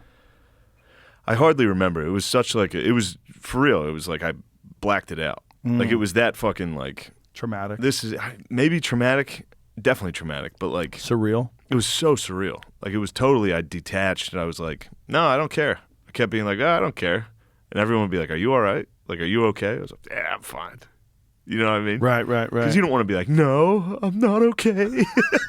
I said bad words and everyone's mad. No, you got to just be like, no, I don't give a fuck, dude. Yeah, finally get the call that's like, we're gonna. They offered me I could resign, and I was like, no, you guys have to fire me. Like this has to be on you guys. Yeah. And they did. They're like, all right, yeah, you're fired. What did they say in their statement? And then they were like, we're going to release a statement. You release a tweet. It's all planned. In fact, since my thing, I've seen people issue the apology NBC gave me. Verbatim. To say, just about verbatim. It's all fake. The entire thing's fake. The people that are outraged are not serious. The people that are sorry are not serious. Basically everybody that has said sorry has been like, yeah, I'm very sorry. Fuck them motherfuckers. Like, and that's how it goes. Yeah. And the whole time, no one cares. No one cares. It's a weird dance, isn't it? It's a very, very weird dance. So when you Especially went over comedy, like that's Yeah. the thing we're worried about. Right. Well, it's podcast is what it is. That's the thing that can get you in the most trouble. Yeah. Is because it's so free flowing, and when you're doing it alongside another comedian, you're just trying to make each other laugh. And one of the best ways to make a comic laugh is to say some shit you're not supposed to say. Yeah. But we know It's the funniest. It's the only way to make a comic laugh. Yeah, Just about. it's one of the ways. Yeah. You know. Yeah. Say something fucked up. You're like, Yeah. So they eventually release a statement. These things he said did not align. Yeah, with we can't. Yeah, He's out of here. yeah. And then Did you ever have any contact with Lauren afterwards, or anyone from SNL? I still talk to Lauren What sometimes. does he say? Hey. You ever I send him miss some of your you. sketches? Yeah, he's seen all those. What does he say? He likes them. Does he say they're better than anything we do? Because they are. No. No, he's been cool. He was nice, but it's yeah, he was nice. I didn't take any of it too Of course, personally. he has to do it. I knew what he they had have to do it. I knew it wasn't Yeah. up to him. I know it wasn't up to him, and everybody's like, yeah, it was. It's like, no, dude, this was. If he doesn't, money. they'll come for him. Yeah, Yeah. I get it. Yeah, they'll come for him. And and that's it. I don't know. I thought I'd be more capable of discussing it, but Yeah. I don't know. It's uncomfortable. It's like I'm not too worried about it anymore. I don't like. I don't know. Yeah. Does that make sense? No, it does make sense. It's Like I don't want to be a victim. I want to be a comedian. yeah, well, So I don't want to come on and do stuff where I'm like, yeah, and then it was unfair how I was treated. It's like, no, I get it. I understand why I was treated that way. I said wild shit. I'm going to keep saying wild shit. yeah. Nowadays, there's no chance I'm going to work at NBC. Right. So those are the rules now. If I want to argue why we made these rules, that's different. But Yeah. I understand the rules. And I wasn't abiding by those rules. I have zero desire to do a television show now, but I've been offered multiple ones over the last couple of years, last few years. And the first thing that I think of is like, I don't want to defend any of the shit that I said in like 2009 or whatever. yeah. I'm not interested in doing that. Yeah. It's like, if you know what I'm doing, then good. And if you don't know what I'm doing and you see it and you're not offended, all I can say is just, that's not what I meant. I'm just fucking around, and don't listen. Yeah. You don't have to listen. There's a lot of things to listen to. There's literally 1 million podcasts now. Yeah. There's 1 million. You don't have to listen to mine. Go listen to like women talk about murders There's a lot of that. and be like, oh, this is good. There's a Now, lot those of guys saying bad things, Right. that's bad. Not this entertainment value, murder, rape, suicide I'm listening to. chicks love those true crime shows. They love 'em. It's so weird. Yeah. My oldest daughter's really into them. I'm like, why do you watch that? Like, doesn't that disturb you? They like it. Yeah, I don't like them. I try to watch The Night Stalker, that Netflix Dude. series. You didn't like that one? No, makes me very uncomfortable. I don't liked like that it one. at all. Did you? There was some funny parts in that. Really? What was Dude, funny? Fucking. See, this is Bud Light number 4. Here it comes, dude. No, there was one part where they like listed in The Night Stalker. They listed all his victims, and 2 of them were sisters that he got with like a hammer, and they were like 88 years old. And then, now, obviously, there's nothing funny about it. It's just funny that's the wildest shit I've ever heard. So I was like, Yeah, there's nothing funny about that, but yeah. just it's 2 old ladies crazy. like, who's He's at killing the an door? Old lady with a hammer. And he's like, it's me, the fucking devil. See, I hear stuff like that, and I just It's want to terrible. find that guy. That's my feeling. His ending I was just wanna funny. find He him. went to like a Mexican neighborhood, and they all started beating the shit out of him and turned him in. Yeah, but they didn't kill him. Is he dead now? Yeah, he died in prison. Oh yeah, didn't he? Oh, that was the worst part of the documentary. Yeah. At the end, it's like, yeah, he died. He had a long life and died of like cancer. Yeah, I think he died of Yeah. cancer. Yeah. Yeah. Well, he was broken, There's a lot of broken Definitely. people out there. Definitely. The crazy thing is things like the Zodiac Killer, like guys who get away with it. Yeah. Like leave notes and get away. I think there was a new breakthrough very recently on the Zodiac Killer. They think they know who it is now. But they've done that like 10 times. They think they know who it is. Yeah, wasn't it Ted Cruz's dad? Ah! Wasn't it Ted Cruz? That was what Trump I was think saying. it was Ted Cruz. Didn't Trump say his dad killed Kennedy or Yeah. something? Like, he's like, Dude. he's ruthless. And then Ted Cruz is out there fucking carrying water for him after that. Oh. He's like, I was about to do a Trump for Jesus Christ, dude. Go I'm ahead. flailing. Go No. ahead. Don't be scared. Yeah. So, when did it relax for you, where you felt everything's okay again? I mean, Well, you felt it was normal. like 5 or 6 months after I got like canceled. COVID started, so that's kind of when everything shut down. So it was Right. like we got that bigger, helped Ari as well. We got bigger fish to fry right Yeah. now. Yeah, for sure. Yeah. So that was it. It just sucked. Like it was kind of inconvenient timing for me because I would have liked to have kept going. You know what I mean? Like not stop at all. But then it Right. did look like I got canceled and stopped because COVID. You know, I Right. couldn't. Are you still doing a podcast? Yeah, Matt and Shane's Secret Podcast. And how many people listen to it now? I don't know. We're usually top 100. Oh, yeah, now? Yeah. Patreon went up. Yeah. Donate to the Patreon, dude. Support the cause. Yeah. How do we get to that? Matt and Shane's Secret Podcast, Patreon. Okay. Google it. How many downloads are you guys getting on a regular basis? I'm not sure. You I pay don't look that attention? up. Really? No. Good for you. No. Yeah. That's smart. Yeah. I didn't know until it was too late. Oh, really? I wasn't paying attention until it got really big. And I was like, oh, no. Yeah. Now you got to worry about what you say. Or at least not worry about it, but you know what I mean. You got to be like, I'm joking. This isn't real. Because people, it's you an also issue. have to establish a relationship with your audience where they understand who you are, and they know that even if you say wild shit, you're saying wild shit because you're being silly. Yeah, and then but I think it gets so big that you lose the relationship with people, and people join. Yeah, but then I'm saying outsiders will jump in and be like, "What did he say?" That's okay. That's okay. It's worth it. It's all worth it to be able to have something for me. To be able to have something where you can talk. I would do this podcast exactly this way if I was just starting out and no one knew who I was. Yeah. And there was just 100 people listening. Yeah. I would do it exactly the same way. And it can be done that way. But you got to take your lumps. Yeah. They'll come for you. And when they come for you, you just got to go, You gotta be like, this is crazy, huh?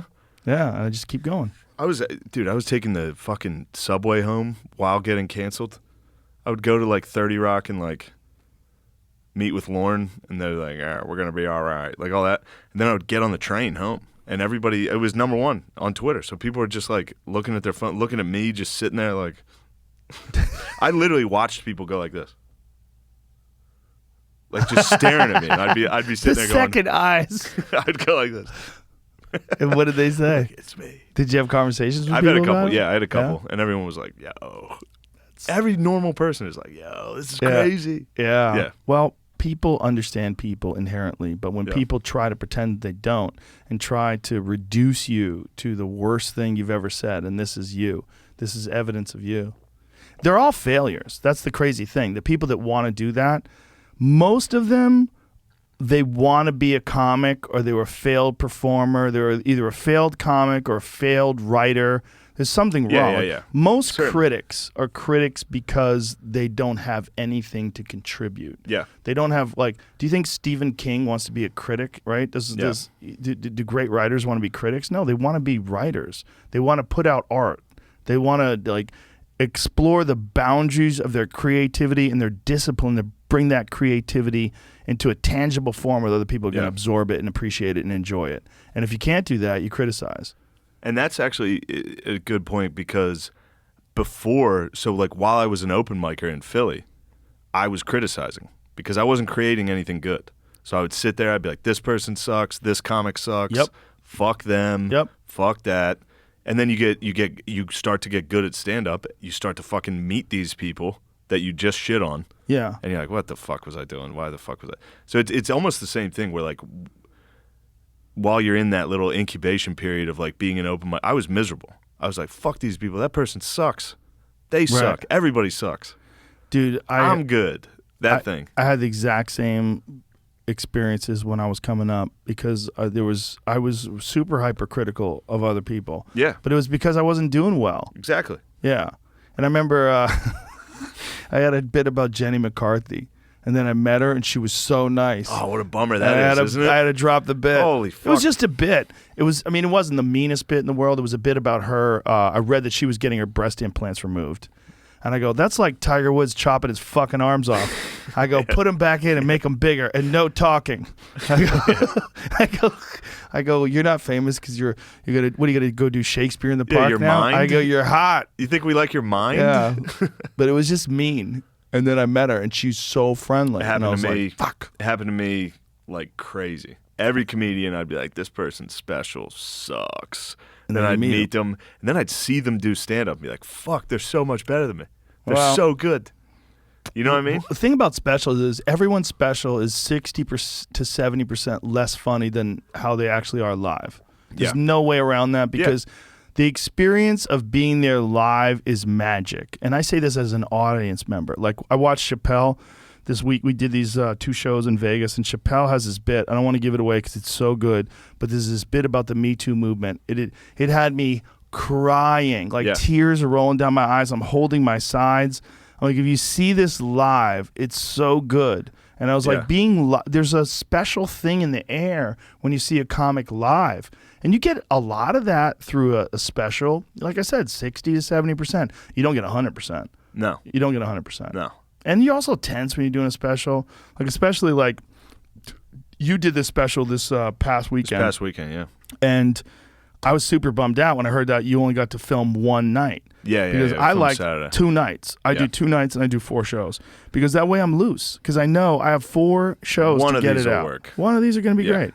But you also feel better on the first show. Like my last special that I did that I filmed in Boston, most of it was from the first show.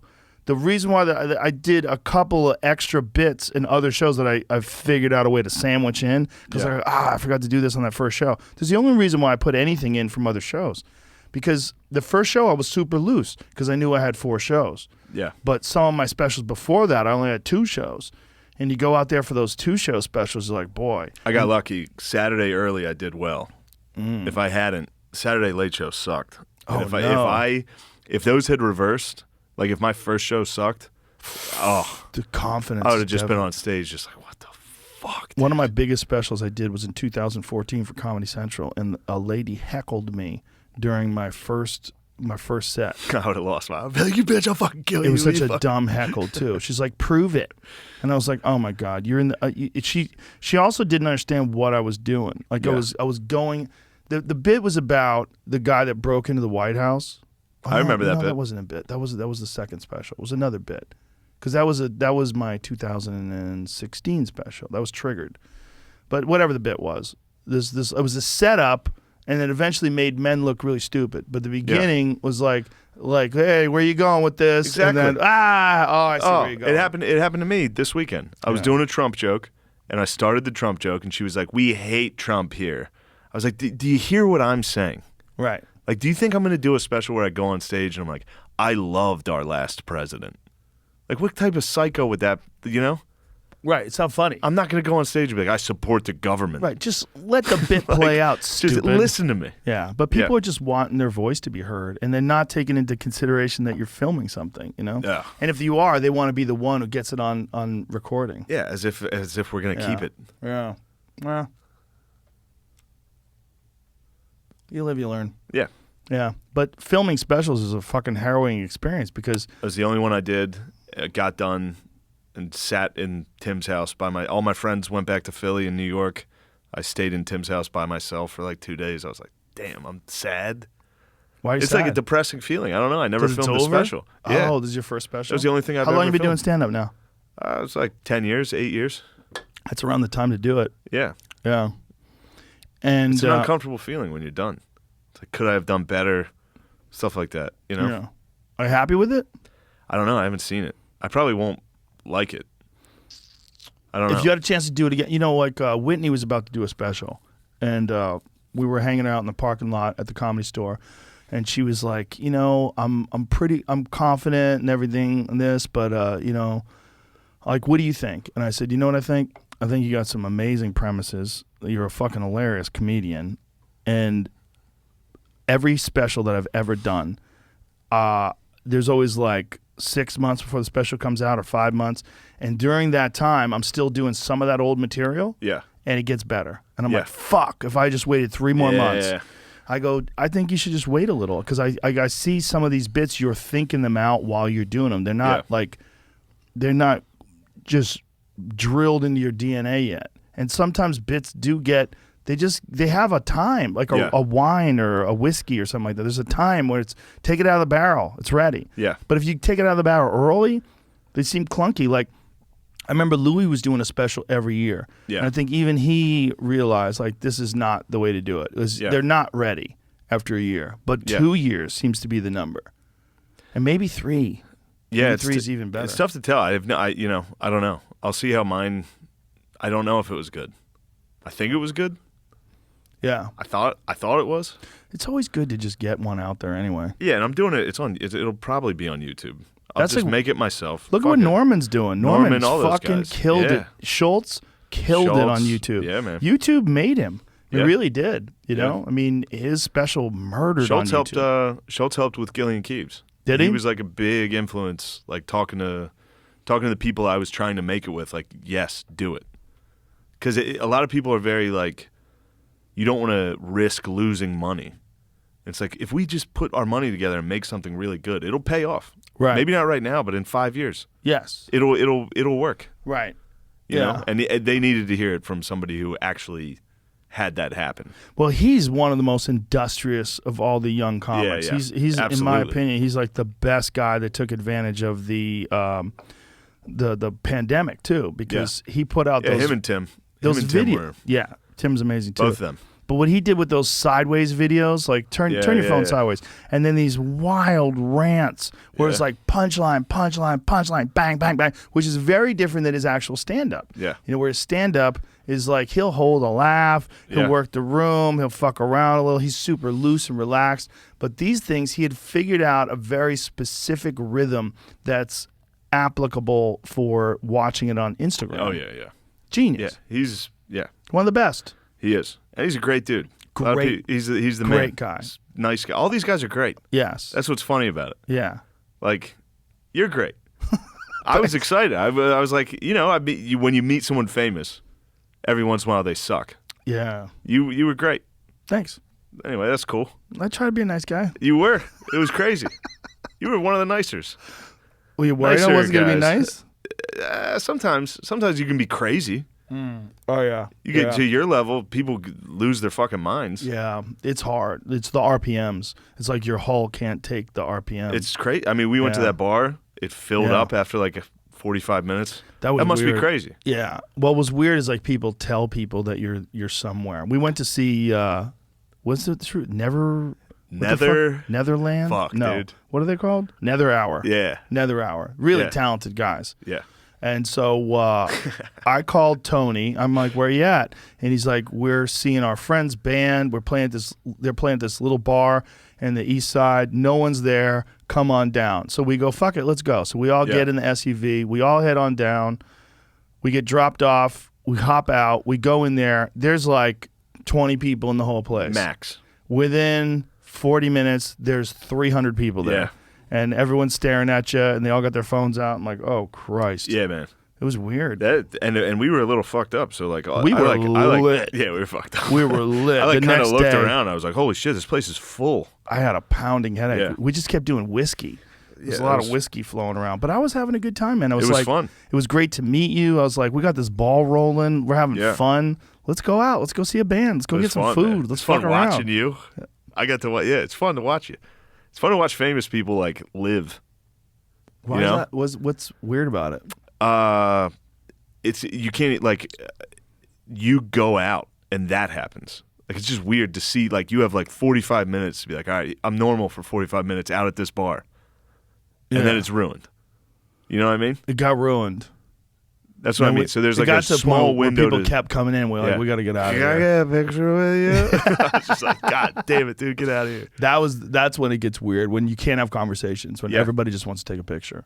That's what I meant by like it's fun. It's fun to watch a famous person be able to live like a human for 45 minutes. Yeah. Like an empty bar. We're all just friends drinking. You could do it. You just got to move around a lot. You just got to stay at a bar for like 20 minutes and just go. One of the only times I met Pete Davidson, he brought that. It fucked me up. We were kind of smoking, and he was like, "Yeah, being famous is cool. I can't go outside anymore." I was just like, "Holy shit, dude, that's crazy!" Like you can't go outside. You can. You can go outside. I go everywhere. Yeah, I just say hi. Most people are nice. I mean, Yeah. I don't even just mean most. I mean like almost all. Yeah. Occasionally I'll get someone who gets weird with me, but it's really, really, really rare. yeah. Most people are super friendly. What do you mean? What do they get weird with you on? Usually schizophrenics, you know? Yeah. Like, I need to talk to you about some things. Yeah. Like, I'm getting these really important messages that I have to deliver I get to you. some Like, schizophrenic oh, DMs. Yeah. I get those. There was a schizophrenic the other night at Vulcan who grabbed me by my shoulders, wanted to talk to me, like really important. I was getting offside. I need to talk to you about some things. Yeah, Yeah. you should have been like, "What? Nope. Tell me." You can't help them. There's a lot of nutty people out there. I mean, they say that 1% of all people are schizophrenics, right? So if you have... It's a lot. So if you have 300 million people in this country, you have 3 million schizophrenics. That's a lot of people. They're out there. They're having fun, though. There was a guy yesterday breaking scooters. You know those It's good. Did you see that guy, Jamie? He was breaking... Oh, you weren't there That's last an night. honest day's work. Yeah, he was slamming scooters and talking to himself. I told you, motherfuckers. Now fuck that shit. No, fuck that shit. Yeah. He was like walking around, like after he did like body slam these scooters. At least the schizophrenics like do what they're talking about. Yeah. You know what I mean? Well, you know, it is. It's just like... He's having fun. I think he wasn't having fun. Give me one of those. Thank you. I used to... I'm a Bud Light drinker, kids. Yeah. I used to work... I worked for the state for Pennsylvania for a little, and I would have to go around and go to, like... I would investigate, like, state-run, like, homes, and a lot of them were, like, schizophrenic houses. Oh, no. So you'd go in and just be... Dude, something happens to schizophrenic people. They get very fat. Really? They all wear, like... Dude, every schizophrenic house I went to was, like... dudes in fucking full sweatsuits, chain smoking cigarettes, just like screaming at a lady. It was great. Just imagine a house of Tim Dillon's. They're like, "Where'd you put my fucking?" Just going nuts. Well, And I'd stand there like- Tim's mom's Yeah, yeah, yeah. schizophrenic. Yeah. He Yeah. talks about it on stage. It's fucking hilarious. It's funny. Yeah, he's. I wonder if he worries it's going to come for him. Might.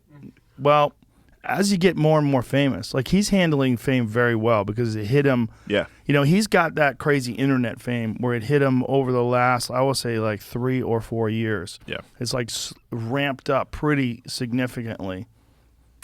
You know, but Yeah. he's handling it really well, and he's getting funnier, which is amazing because he's always been funny. And there's no one better at those just random rants about everything that and anything that's going on in life. Did you see what happened with some car thing? Some car rental place didn't honor his reservation. No. So he said they're all pedophiles and the guy likes to fuck kids. And it's like, All right, well, that's crazy. he put it on Twitter. What are we talking about? He might get schizophrenic. Oh, he's out there. He's there, dude.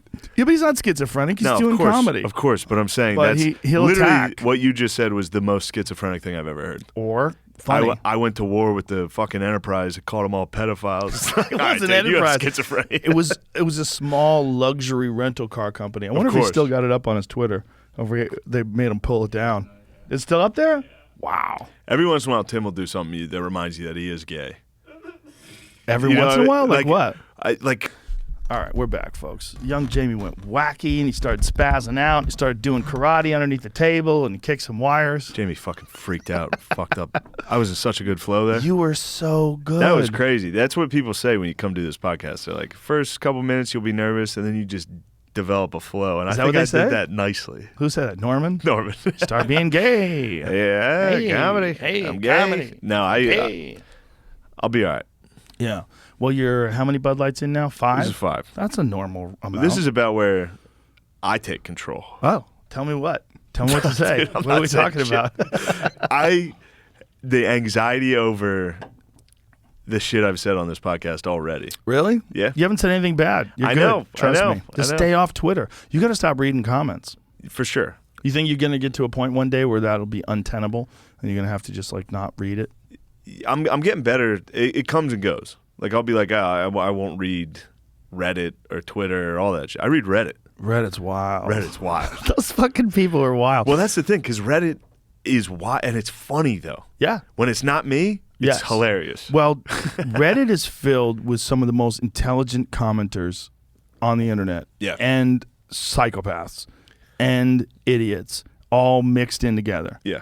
But it's very self-regulated. But the thing that bums me out about Reddit is generally uncensored, right? Yeah. Generally. But they took out the Donald when they had the Donald The Donald was great. subs. Yeah. They took it out. But I think people were really concerned with, there's a thing that was happening during the alt-right movement of like 2015-ish, somewhere Yeah. around there, where people were realizing like there's a lot of attention that can be gathered up by joining that movement and attacking the libs and, you know, and calling them pussies and saying we're going to punch them in the face and all that kind of shit. Yeah. and it became like Pepe the Frog, and Pepe the Frog was funny. yeah, It was funny. it was funny. I know it was funny. It was funny. Yeah. It's still funny to me. It's still pretty funny. I mean, Pepe the Frog all of a sudden had a Nazi outfit on, Yeah. and you're like, hey. Yeah, come But on, that doesn't man. mean Pepe's a Nazi. Like, the whole Feels Good Man was funny. And it was like when someone was saying something mean, you'd have the Pepe the Frog crying. Feels Bad Man. Yeah. all that. Like, it's funny. But somehow or another, it got connected to white supremacy and all this. That's because they're saying the worst things you can say they were anonymous. Yeah. They were so. It's Some the worst people thing were. you could say. Some people were. Yeah. And then some people There's some were dorks using actually. it the right yeah, way. Yeah. Yeah. It's I'm a big proponent of free speech, but I'm also I understand that things can get out of hand with these communities. No, they did. They a couple of times. Yeah. But do you ever see the thing with Kekistan and Shia LaBeouf? Yes. Oh my God! We dude. talked That about was it on the like that was podcast. like the beginning of it, where it Well, was like, We played the Radio Lab podcast. It was a Radio Lab podcast. It was brilliant. And Radio Lab took it down. They gave into the pressure. And the podcast was about how brilliant these people were. how they found it. Yes. They Yes. found the flag. Yes. And they went, fuck Shia LaBeouf. They were looking at the stars and Yes. flight path. They were like, this bird calls. And they from- drove around honking the horn to try to Yeah. triangulate the location. Yeah. So you could hear the horn honking online. And that was funny. It was amazing. There's no denying It was that was amazing. funny. Editorial update. Radio Lab has decided to take down this episode. Some listeners called us out, saying that telling the capture the flag story in the way that we did, we essentially condone some pretty despicable ideology and behavior. Do you think we just essentially condoned Yes, that? we did. I condone that. To all listeners who felt that way and to everyone else, please know that we hear you and that we take these criticisms to heart. I Oh, feel shit. awful that the things we said could be interpreted that way. That's on us. It was certainly not our intention, and we apologize. Blah. Come on.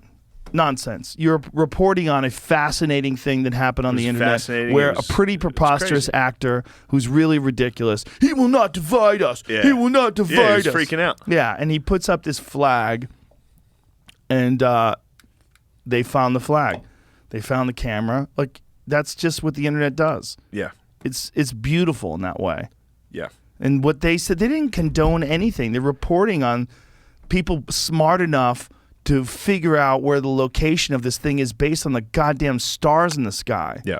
And tracking flights and seeing Yeah. them. I mean, for those of you who don't remember this, there was just one part Shia moved his flag to just in the middle of Tennessee with like an upward camera angle at a flag.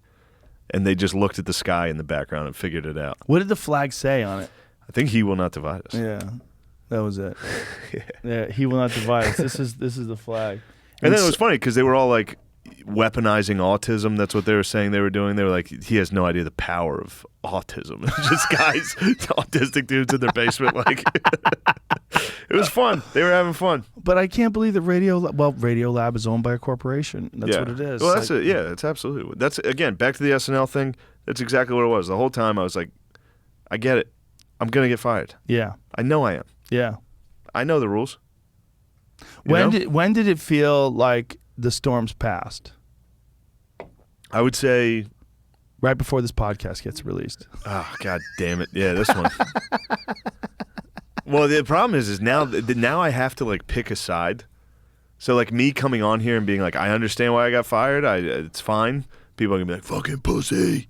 No, Yeah. just, you get. Yeah, that's just how I what their- feel. That's Yeah. their business model. I understand their business. Yeah. It doesn't mean it's not gay, but you know. Hey. Now you're getting double canceled. That's- by the gays. that's 5 The Bud gays Lights. are going to be like, we liked him up until Yeah. that moment. That's the weirdest gay voice ever. I mean, what was that? It was like a grandma. Yeah. We liked him. You're using He's- white voice. Shane's a good old man. He's a good fellow. Oh, what's that? A cock? Put that away before Hey. someone gets hurt. This is a neighborhood. Get those cocks out of here. Comedy's incompatible with the corporate environment. It just is. Yeah, of Always course. has been. Of course. You know, that's why I was saying that, one of the best things about all these things is you appreciate comedy. You appreciate stand-up. You appreciate what it takes to do stand-up. It's a fucking wild art form. Yeah. You know? Yeah. I like it. And there's not that many of us. No, there's not. No, it's more neurosurgeons than there are stand-ups. Is that true? That can't be true. Guarantee it's true. Well, what do you mean? Yeah. I guarantee People with it's true. stand-ups in their Twitter bio? No. No, not those people. There's a lot of people that claim to be stand-ups, but it's someone pay to see you. Yeah. Someone willing to pay to see you. And it takes a while to get there. Yeah. It's like you were saying that you're 10 years in, you're doing your first special. I'm like, that's about right. That's because it really is a 10-year journey, and only if you work hard. The people that sort of dabble in it, like that is one of the saddest things when you see like an open micer who you've seen for 12, 13 years, and they're still an open micer. Yeah. And they're still struggling and bombing, and they kind of go on stage once a week or something like that. Yeah. And it's... Tell you what, when you get canceled, those are the guys coming out of the woodworks. They're Go coming after out you? just being like, that motherfucker was mean to me at a bar once, and here's a 3-paragraph thing. He's like, I forgot about you. What are you doing? Yeah. Well, you deserve to be mean to. Definitely. There were guys that were like, he yeah. told me to quit comedy. It's like, Yeah. I was hammered. You just bombed again. I saw you bomb 1,000 times. Finally, I was like, I wasn't mean about it. There's some people that like you want to tell them like you're probably good at something. This isn't the thing. I had a Find club owner tell me that once. Really? First club weekend I ever had. So I was doing open mics in Harrisburg. I'd been doing open mics for about 3 months. There was a local guy. He was doing a weekend in Pittsburgh, at a Pittsburgh Funny Bone, I think, in Mars, PA. So he asked the club. He was like, "Are there any good open micers that I can bring to open?" They suggested me. He gave me the weekend. I drive out there. I invited my friends because I was like, "Yo, we got a hotel room, dude. We're doing it." I brought like 3 of my friends from home. We drive out there. It was right when Four Loko came out. Remember those drinks? Yes. We were playing fucking drinking games all day with Four Locos. Dude, I'd never done a weekend in my life. I'd never done a club in my life. I show up to this thing hammered. The owner's like, our feature bailed. How long can you do? And I was like, he was like, can you do 20? And I was like, yeah. I couldn't. I had 3. Obviously, I had 0, but hostable 3. So I go on in this tiny hotel banquet room, just blacked out, doing 20 minutes of just. I did so badly that there was a guy in the front row. I'll never forget this. He was wearing one of those like throwback Pittsburgh Penguins jerseys, sitting like this the whole show. And then finally, like 10 minutes into my set, he looked at his friends. He was like, that one wasn't bad. As soon as for some reason, nothing clicked that I was bombing. I was so new. I was like, I don't know what this is. Finally, when somebody like halfway through my set was like, yeah, that one was all right. I was like, holy shit, how bad am I doing, dude? Get off stage. The fucking club owner's like, what are you, this is when I was in college. He was like, what are you studying in school? And I was like, history. And he was like, you want to be a teacher? And I was like, yeah. He was like, you should be a teacher. There's a lot of good things you could, he tried to pursue. you away. Yeah. It's pretty funny. Well, it's hard to tell when someone's young and drunk. I should have and never been bombing. up there. Yeah. Yeah, it happens. I mean, it was his fault. because It's he what a asked you to dumb do club. 20. Yeah. What a stupid. Well, Well- I mean, that's how you end up running a hotel comedy club in Mars, PA. Well, you never know, too, though. You could have actually had 20, right? He didn't know. Yeah, true. Like, if he said, can you do 20? And you said, yeah, and you went up there and kind of were funny for 20. True. Yeah. Yeah. And you weren't blacked out doing Four Locos Well, I all wasn't day. black. Yeah, I did tell the story wrong. The first night, I wasn't that bad. The second night, there was a wedding at the hotel. And me and my friends were like, let's crash a wedding. It was like when Wedding Crashers came out. We were like, yo, let's crash a wedding, dude. So you just showed up at the wedding at the hotel? We went to the Salvation Army around the corner and bought a bunch of suits. Went to this wedding at the hotel. Oh, my God. We're in there. We're all hammered. We were drinking at the indoor pool. We were drinking Four Locos at the indoor pool all day in Pittsburgh, just getting fucking hammered. We go to this wedding. We were literally taking a picture with the bride. And she was like, wait a second, who are you guys? And then the groom tried to fight us. They get mad. If you crash a wedding, people don't like it. So they were all trying to fight us, and then I had to leave to go do this show, and I bombed in the hotel lobby. My fucking face was everywhere in the hotel. The groomsmen showed up to the bar that I was performing at, And they were like, "There's that motherfucker." While you were on stage? After the show, they were like, "This guy's a piece of shit." And the club owner was like, "Yeah, this guy is a piece of shit, dude. This guy sucks." Oh, my God. Yeah, it was first weekend I ever did. Wasn't good. Yeah, but they're never good. The first weekends are always a disaster. That was about as bad as it could get. Not as bad as it could get, but yeah. How long had you been doing comedy at that point? Maybe 4 months. And this is once a week, maybe, at best. I had zero, dude. I had zero. When did it start rolling for you? I moved to Philly. So I lived in central Pennsylvania, and I was like kind of dabbling in it. But there's only so much you can do. You can go down to... What gave you the confidence, or what made you think that you could go to Philly and make it? I did Magoobies. You know Magoobies Joke House? Yeah. I won their new Comedian of the Year in 2014. Oh. And then I was like, all right, I can do this. And then I moved to Philly. Because Baltimore was kind of the closest city from Harrisburg. So I'd go down to Baltimore to do stand-up, go to Philly to do stand-up. And, then I moved to Philly.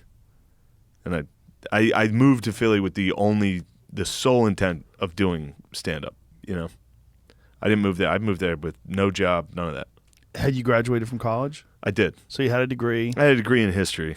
Right. That was good luck with that. Useless, yeah. So unless you want to be a teacher. So you just decided, I'm going to go for it. Did you give yourself a certain amount of time? No. I got fired from that state job that I was doing, which was fine. I was literally going to like investigating like children's crimes at like state-run children's houses. Ooh. It was the most depressing job possible. Crimes against children? Crimes against... Anytime like an orderly would subdue a child, you'd have to go investigate it. But then there was obviously... Abuse. Constant abuse. Yeah, it was rough. But anyway, it was good for stand-up. Yeah? Damn. Yeah, moved to Philly, did that. And then finally moved to New York. Did you have a day job? What were you doing? I worked at a garage in Philly. I didn't work on the cars. I just worked to the front desk. I have no fucking idea about. I sold cars after college. I sold Hondas. Have no idea how cars work at all. Worked at a car garage. Have no idea. People would be like, "What's wrong with my car?" I'd be like, "Fucking, the thing, the rotor." And so, what clubs were you getting up in Philly? Did you Helium? Helium? Yeah. It's a great room. Helium's the best. Helium. Mark Grossman's opening up a spot out here. I heard. Yeah. What do you think? You gotta fuck him up for that. No, I'm excited. Keep coming. Bring them all in. Yeah. When I lived in Boston, there was 5 clubs on one block. It's possible. Yeah. All you have to do is just have enough talent, and there's enough talent here already, and more are coming. You know, this is a real unusual place, and I think it could be better.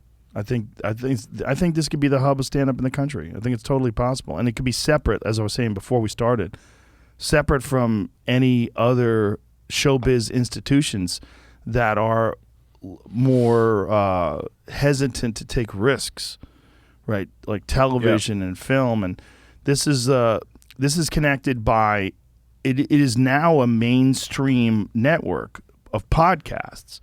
Because if you thought about like what mainstream mass media is, podcasts were never thought of in that light, because it's just, even this room, it's like just fucking 2 of us and Jamie. You know, it's like you would think that for something to reach millions and millions of people, it has to be, there's got to be more folks here. Of course. But that's not true anymore. And because Segura's here now, and he's brought his podcast, and his wife is here, who's brilliant, Christina Pazitsky, she's hilarious. Yeah. You know, Giannis Papas is splitting his time here. Tim is splitting his time here. I didn't know Giannis is coming down. He was here 2 weeks ago doing shows with us. Brian Simpson, he's been coming down here. Fahim's been coming down here. There's so many comics down here now. Yeah. And Tony's here. It's just like, there's a good talent pool here. Certainly. And there's a real enthusiastic group of up-and-comers.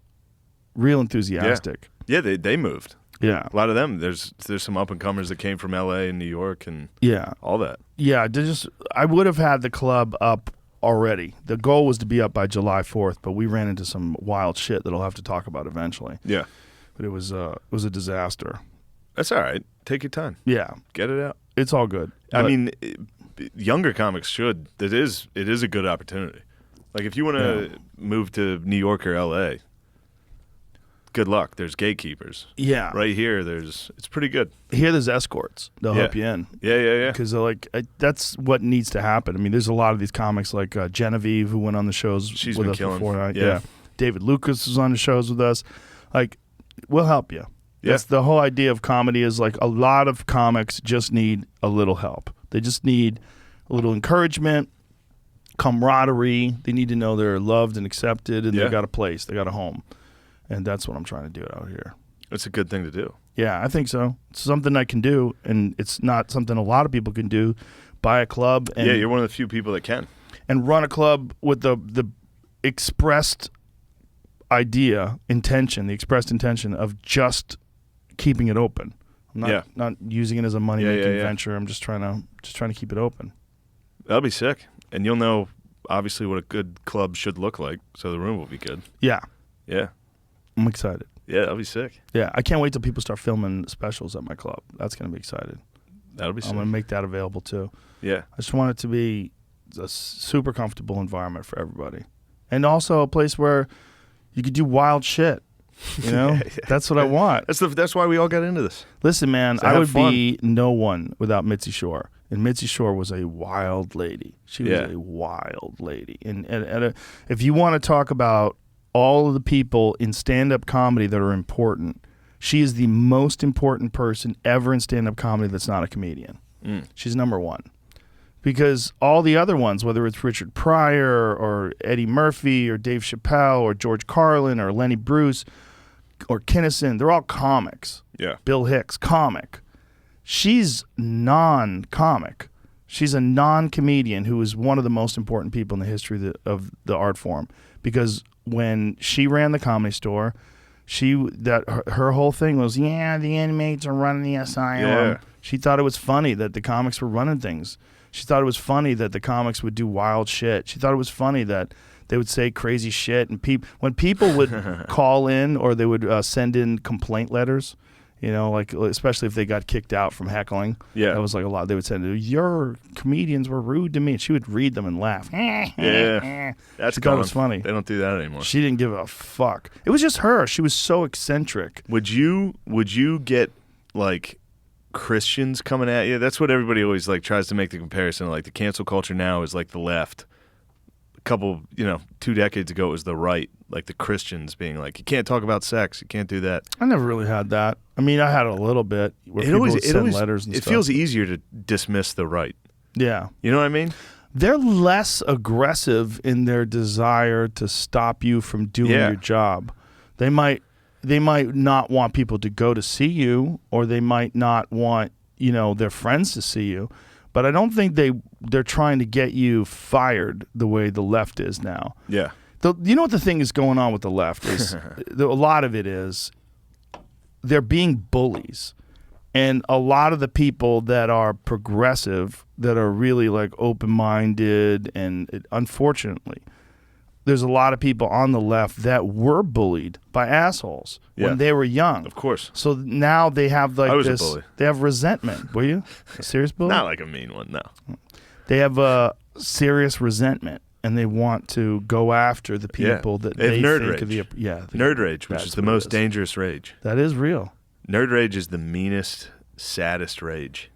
Yeah, that's And they cancel have culture. it. That's Yeah, it. That is it. What did you say? Yep. And it's also people that they don't have a lot of love in their life. If they do have love, it's like very conditional, and it's very, it's very precarious. Yeah. It's like, obviously, I'm making mass generalizations about No, huge but- swaths of people, but it's a personality trait that they have. Yeah.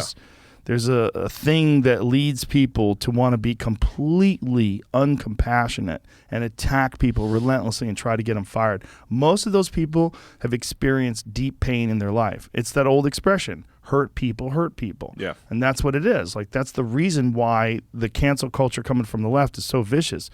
And the most vicious shit is coming from like transgender people or gay people Yeah, they're or all people that have fired been up. bullied. What the hell are they fired up about? They've been bullied.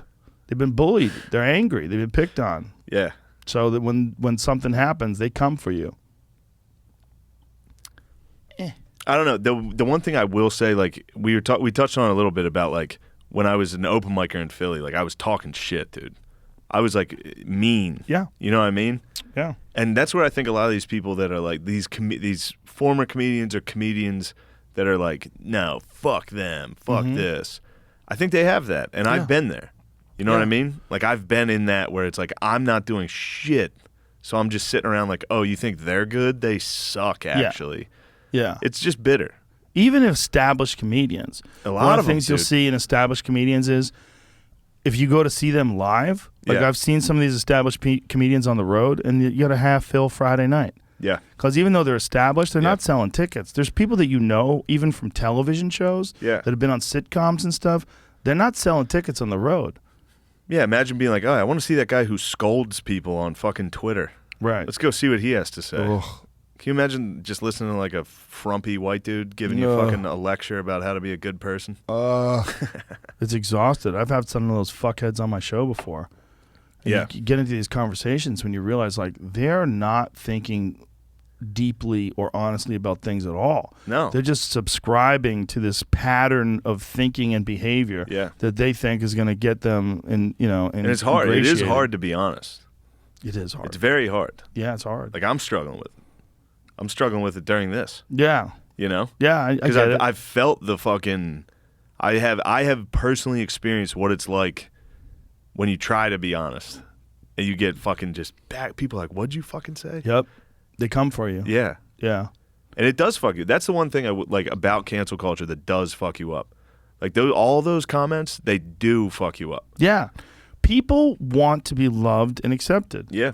And even the people who are like, I don't give a fuck, dude, I'm a rebel. They're That's wrong. Nonsense. They're not telling the truth. Yeah.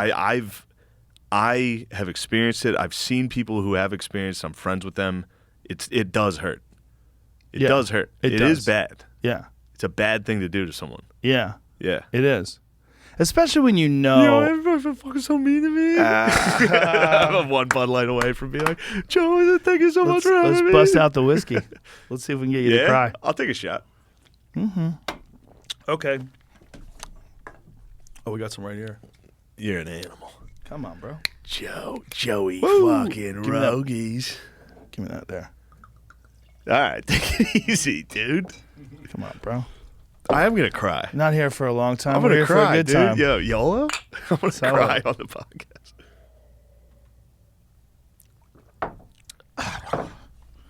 Woo! That's what's up. You know, fuck SNL, dude. Those motherfuckers. Fucking Laura Michaels isn't even American. Dude, those guys will fucking talk shit on me. Yeah, it'll all be water under the bridge. If it's actually already, right? It really is. I mean, no matter what I do, there's always a couple people that are gonna be like, "See, I knew he was a Nazi," or like, whatever. Yeah, those people can all eat shit, and they're all crying themselves to sleep every night. Yeah, I mean, They're not happy. When people are just attacking people randomly and trying to exaggerate who that person is so that they can make them more cancelable, those are not happy people. And Yeah. I think part of it is, I don't think you were here when I was telling you this story to some friends the other night, that there's this guy that I'm friends with online, and he runs I don't even know what he looks like. He runs a philosophy page. And he's a really fucking smart dude. And he'll send me some things sometimes about a podcast, and they're like super insightful. Like he's one of the rare people that I contact online that I actually listen to what he says. Yeah. And he said, you're going to have a problem with what you're doing with other people because you have a walled garden. And he goes, and you're very close to your friends, and you're very supportive of talked all about your this. friends. Yeah. And people on the outside, they don't like the fact that they can't get in, and it makes them angry. So they want to attack that walled garden. Of course. They want to attack these close friendships because comics in general, we're all insecure to a certain extent, but also like desiring of love and attention. That's why we go on stage in the first place. And when you see a whole group of people that seem to be having this amazing party that you can't get into, and they're all supporting each other and it's rare for comedy. It's a rare thing for comedy to have like this, like real love and acceptance amongst people that also do what we do. Yeah. But the people on the outside, man, like even people that are successful, they're resentful. It bothers them. Like to be an island, to be one person alone even if you're doing well, out there floating around. Like, the only people that like you are your fans. Yeah, that's tough. Other comics don't like you. You don't have real comic friends. Like, comics without comic friends, bro, that's a shit life. Dude, if you didn't have your comic friends, like if you just tried to go out and what happened the other night happened and you were just by yourself, that shit would stink. It'd be weird. If, like, every time you went out, there was just a crowd. It would be really and weird. you're not there with your friends fucking around being like, this is weird, right? Yeah. You're just by yourself. Like, this is fucking weird. Or if I let it change me, Yeah. and all of a sudden I thought that I deserved all that it was normal. You know, like, yeah, this is what people feel about me, man. Yeah. I'm affecting people, changing culture. Yeah. That's a a slippery bad place to fucking be. place too. That's a gross drug to be on, you know? And people get on that drug too. You know? Yeah. Comics without comic friends. That's a terrible life. Like, because you got to think, they're the only people that are going to understand you. And if you have a job that you do and you don't have the love of your peers, you don't have the love of other people that do the job you do, they don't feel like you have their back, or you're not. Yeah. They feel like you're a traitor, or you're not helping, or you're not supportive, or ugh. Yeah, but that walled garden thing, that's very, very true. Very true. Especially with you and your guys. That happened. Oh, I've yeah. seen it. Yeah, I was probably doing a podcast in Philly. Like, fucking all those guys fucking suck, dude. Like, dude, 100%. 100% that happened. Yeah, I'm sure. And that's real, and that makes sense. It does make It sense. makes sense. And that's why, like, if a comedian talks shit on me, which a lot of them did, a lot of them very publicly shit on me, I didn't really respond and go after them because it's like, I've been there. Yeah. I know exactly where you're at. Yeah. Where it's like, I'm going to take advantage of this moment because nobody good shit on me. Right. Not once. Not once. Of And course. I met you, Louis, Chappelle, Burr, everybody. You guys were all fucking cool. Burr was my favorite one. Everybody else like had like advice and talked. Burr followed me at the stand, and he watched some of my set, and he was just like, you're funny, you're going to be fine. Just walked right past That's me. And I was perfect. like, dude. That's his outlook Yeah. on everything. Burr is an interesting cat because he's not on really social media at all. No, good for him. Yeah, he doesn't really pay attention. He's smart about it. You know, he'll post things every now and then, but he's not reading Yeah, things. he's posting he's like, the Bruins. Like, that's it. That's it. That's who he is. He's remarkable in his ability to like maintain who he is in spite of this massive amount of fame that he's achieved. Yeah. It's really that was incredible. like the first podcast I listened to was Bill Burr's, and it hasn't changed. Well, his podcast is like Tim's in a way that he's got that muscle where he can just rant Fucking crazy. with no one on for You ever hours. try to do that? I've done a few podcasts solo. They're not as it's not my thing. It's hard. I could do it with just me and Jamie. If it was just me and Jamie. See, the way Tim Dillon does It was just you and Jamie. Like, Jamie, put this on. Yeah. Yo, look at that. Exactly. Jamie, that'd be a I funny talk podcast. shit. We'd be fucking with each other. But like, that's one of the things that Tim has a massive advantage. He has his producer, Ben. So Ben is sitting there laughing at everything he says. Yeah. So he's got like this one in the house crowd. Which is important. Because if It's you're doing big. it by yourself, you're like, is what Yeah. I'm saying funny? Right. But that's the thing about Bill. He's not worried about whether or not No. he's saying something funny or not. He doesn't give a fuck. Yeah, but he makes himself laugh. Yes. Which is very funny. Yes. He'll be like, Yes. I'm talking to this fucking guy. Yeah. Yeah, Yeah. it's incredible. Yeah. No, he's That was he's a maybe the gem. worst Bill Burr impression. It's not a good one, but It's not great. he's a gem. He's Fucking a real kill myself, gem. dude. I fucked up. I'm 5-6 drinks. I fucking blew it, dude. This is my big opportunity. Have some more whiskey. You'll be fine. Yeah, dude, I'll get confident. It's the last thing this podcast needs. You're not confident yet? You should be I'm confident. getting there. I'm pretty good. Pretty right good. now. Should be confident. I really do want that part, that SNL part was great. There's one moment where I was like, and then I was like, I'll just go on Joe Rogan. And you were like, what?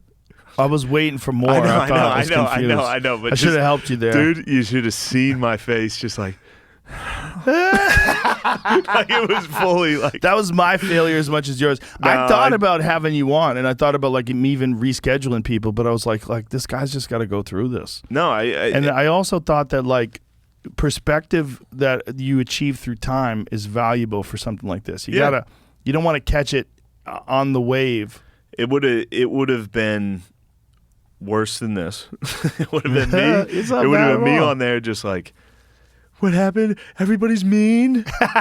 Everyone's so fucking mean. Fuck Chrissy Teigen, that bitch. Like, Oh, you know, that it would poor have been lady. crazy. Did she go after you? Of course she did. Now she's getting Look at canceled. her. I'm sitting there like, She's not just getting canceled. She might She's be, going through a mental breakdown. She might be irrefutably. What's the word? Irreparably? No, that's not a word. Irreparably. That's the word I was looking for. That's 3 Bud Lights and 2 shots of whiskey, folks. Yes. She- St. she, Rogies has descended, dude. She seems like a legitimately like mentally ill person. Yeah, for sure. She was a model. Now she's fat. She's fat. No, she's not fat. I'm fat. Little She's chubby? chubby. She's chubby. She was like wasn't she a Victoria's Well, if you're Secret? fat, you can call her chubby. Was she a True. I don't know anything about her. I know think- he's a musician. This is how out of the loop I am. I don't even know. I find out about good music from my kids, Yeah. but not really. I think she was a Victoria's Secret model. Yeah. Toss that up. Yes, dude. That's her? Okay. And then she started dating or married John Legend, who's a hot guy. Is he? Yeah, he's a hot guy. And he In what sings. way? He's just a good singer. Oh, Also, he's good. I don't know any of I'm his a little songs. banged up, dude. I shouldn't be speaking on these Yeah, people. you should. That's the best time to talk. Dude, 60% of my diet is old hip hop and classic rock. That's 60% of my diet when it comes to music. Literally the only music there is. Yeah, I love like old school, like Gangstar, like Eric D, Eric dude. B and Rakim. Gangstar, Yeah, EPMD. I love listening to shit like that. You know what's funny though is like when you get canceled or whatever, you get out of nowhere like there's like celebrities because I was fans of these people and they just fucking crushed me. Who crushed you? Kareem Abdul-Jabbar wrote an article on CNN. He was like, "This motherfucker stinks." Kareem Abdul-Jabbar, All-time leading scorer. Oh my god, That's I saw that. I was he like, was in a "Damn." movie with Bruce Lee. Yeah, Kareem shit on me. Kareem. Talib Kweli, he's a good rapper. They talked about it a lot. I worked with him this weekend. I like Talib Kweli. He went after you? He's got a lady on his podcast that hates me. But He's that a happens. brilliant. That happens. He's a brilliant guy. Yeah, he's awesome. Talib is brilliant. He But really there- is. like, And he's I a was- really good person. Like Yeah. when you meet him, hang out with him, he's a great guy. And he did these shows with us this weekend. He rapped. Like it was part of the show. Like and it was a surprise musical guest. So like Friday night, DJ Trauma does a set, and then people don't even know Talib's going on. Yeah. And then he goes on. The place went shithouse. Yeah, He he's crushed. It was just funny, like sitting back and like getting crushed by people that I Who was else? like, "Damn, I was a fan." Who else crushed you? Well, think of someone. They did. Really? Name one person that tweets. They did. I don't really pay attention to Comedically, Twitter. yeah, there was a couple in My comedy. diet of Twitter is about 10 to 15 minutes a day, Yeah, and I'm always like, what am I doing? And then I shut it off. yeah. I'll read something, and then I'll read somebody saying some wild shit, and I'm like, all right, I gotta get the fuck off here. I want to take those Gives people you and anxiety. put them on a podcast alone. Yeah, And let's just go over your thought process. You know, like, what are you doing? And what do you think when you release it? Do you ever feel bad?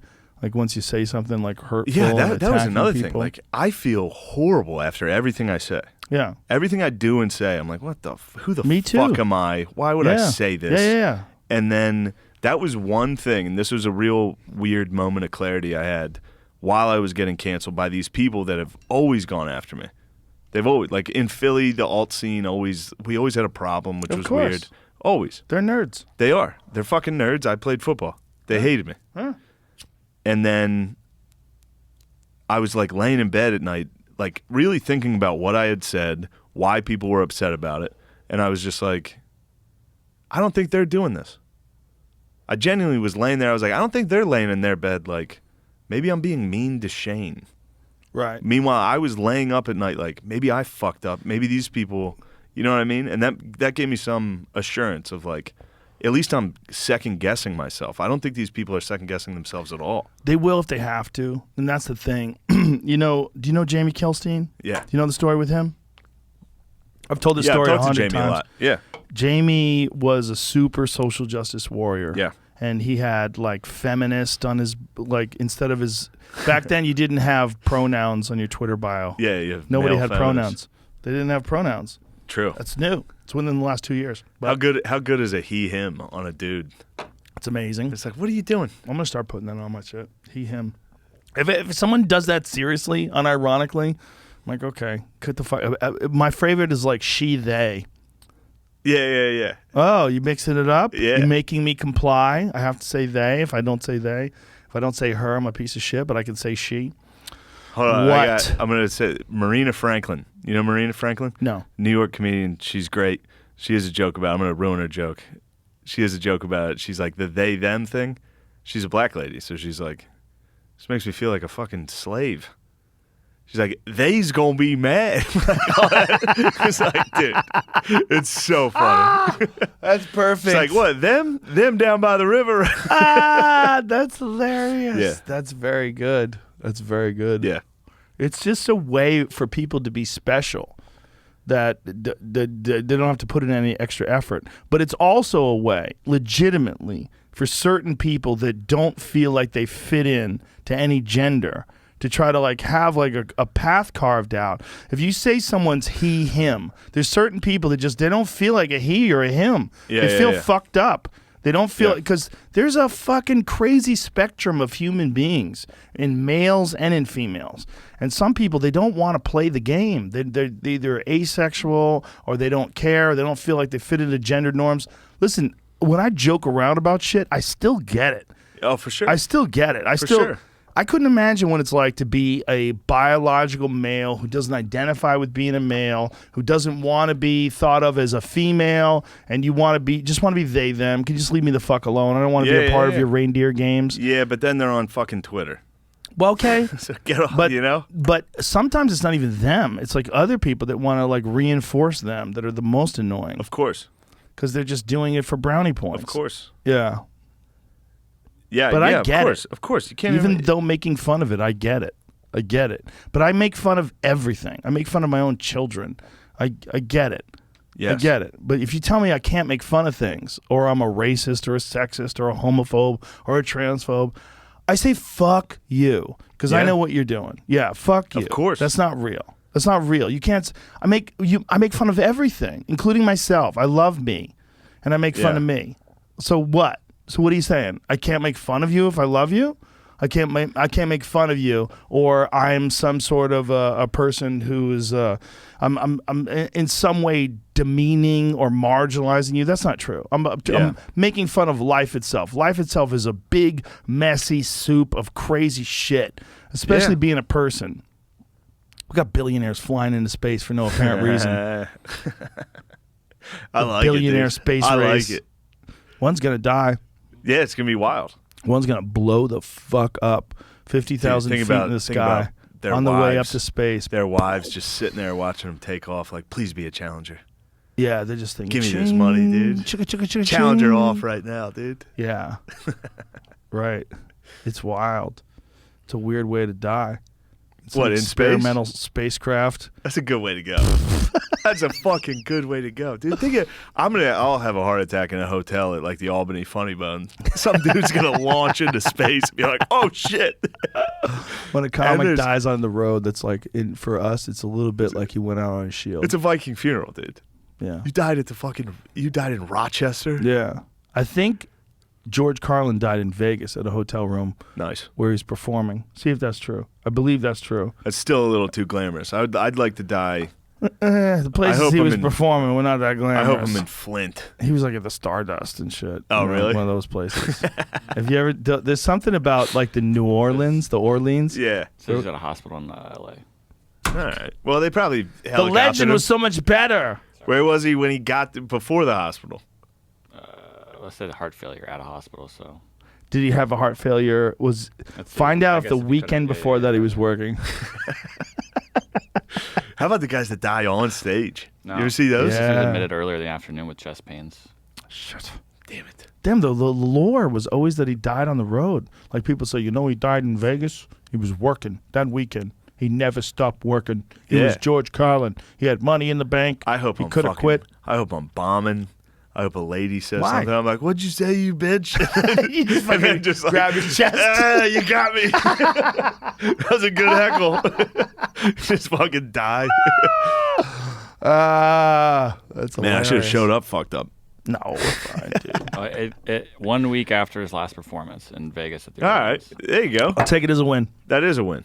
That's a win. He had 1 week to Yeah. sit on that and be like, "That show sucked." He feels his heart twitching every now and then. I bet before your heart gives out, it probably gives you a few warning shots. I bet it gives you a warning. And like any man, you're gonna be like, "I'm not going to the fucking doctors." Do you know when you're poor and you have a car and you're starting it and he goes, Yes. yes. And you know one day that woo is just going to be click, click, click, click, click, woo, click, click, click, click, click. Yeah. Yeah. Yeah. That's definitely everybody's heart. But like, how else do you want to die? I mean, maybe it would be nice to die around your family, but wouldn't that be very traumatic for them? It's traumatic for them no matter what if you die. But you know, you want to be in the room. I hope I you know? spontaneously combust. I hope it's at Thanksgiving dinner. I'm just like, "Hey, would you pass me that?" And I just burst into flames. I was as close to my grandfather as anybody in my family. And when he died, I remember there was part of me that we knew he wasn't doing well. So there was part of me that was relieved that he wasn't in pain anymore. But there was part of me that was, I don't want to be there. I don't want to be there when that happens. Yeah. I watched my grandpa die. I was in the room, and he started he was laying there, and he just started and they had to shove a tube down his throat, and they pushed me out of the room. Yeah. And it was Well, it's just like they know it's over, right? And so they have to do whatever they can to prolong life. Isn't that fascinating, how we feel about life? Even if a guy's 136 years old, if he's in the hospital. 137. But you know what I'm saying? Yeah. Right? Even if he's he's done it all. If he's in the hospital twitching, they'll get clear. Give him, clear. bro, give him heroin. Yeah. Give him something wild. Give him some heroin. Give him Give him a drip. Let him do it himself. I Ding, did. Ding, ding, ding, ding, ding, ding. My friend Spud, shout out Spud, shout out Billy. Shout out to Spud. He took Molly with me for the first time, and he was like, "My mom died of cancer. I watched her get put on every drug imaginable." He's like, "Bro, if they would have just gave her fucking Molly, or gave her one of these drugs to just, you know what I mean?" Mm-hmm. Yeah, give her something that makes her feel really good before she goes. Oh, you'd like this. That night, the night we were talking about that, me and Spud, we took a couple hits of Molly, and then I ate.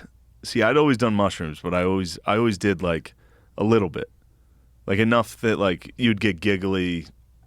It felt like weed, almost. Right. It felt like weed without the anxiety. And then one night I must have eaten 7 grams. Ooh. I mean, bro. Ooh. I never did that. So we're sitting it was my friend Matt's bachelor party. We're outside. We're at this fire. All of a sudden I blacked out. Dude, I couldn't see. I went blind. I was sitting there. I was like, "Yo, guys, I'm blind." And they're like, "You're all right. You're all right." You're not supposed to do 7 grams with a bunch of people around. You were on Molly too? I did do a little Molly. So you started on that. Started on Molly. That seems like that's a little more too, right? You're hippie Listen to flipping. Jamie. It was a lot. It's Look, you're your precursor. I haven't done drugs since. Yeah, It was that 100% right. Yeah, but it's funny the way you're describing it. You're being cautious. It seems like. Look, yeah. Someone should have told you to. That is such a crazy idea.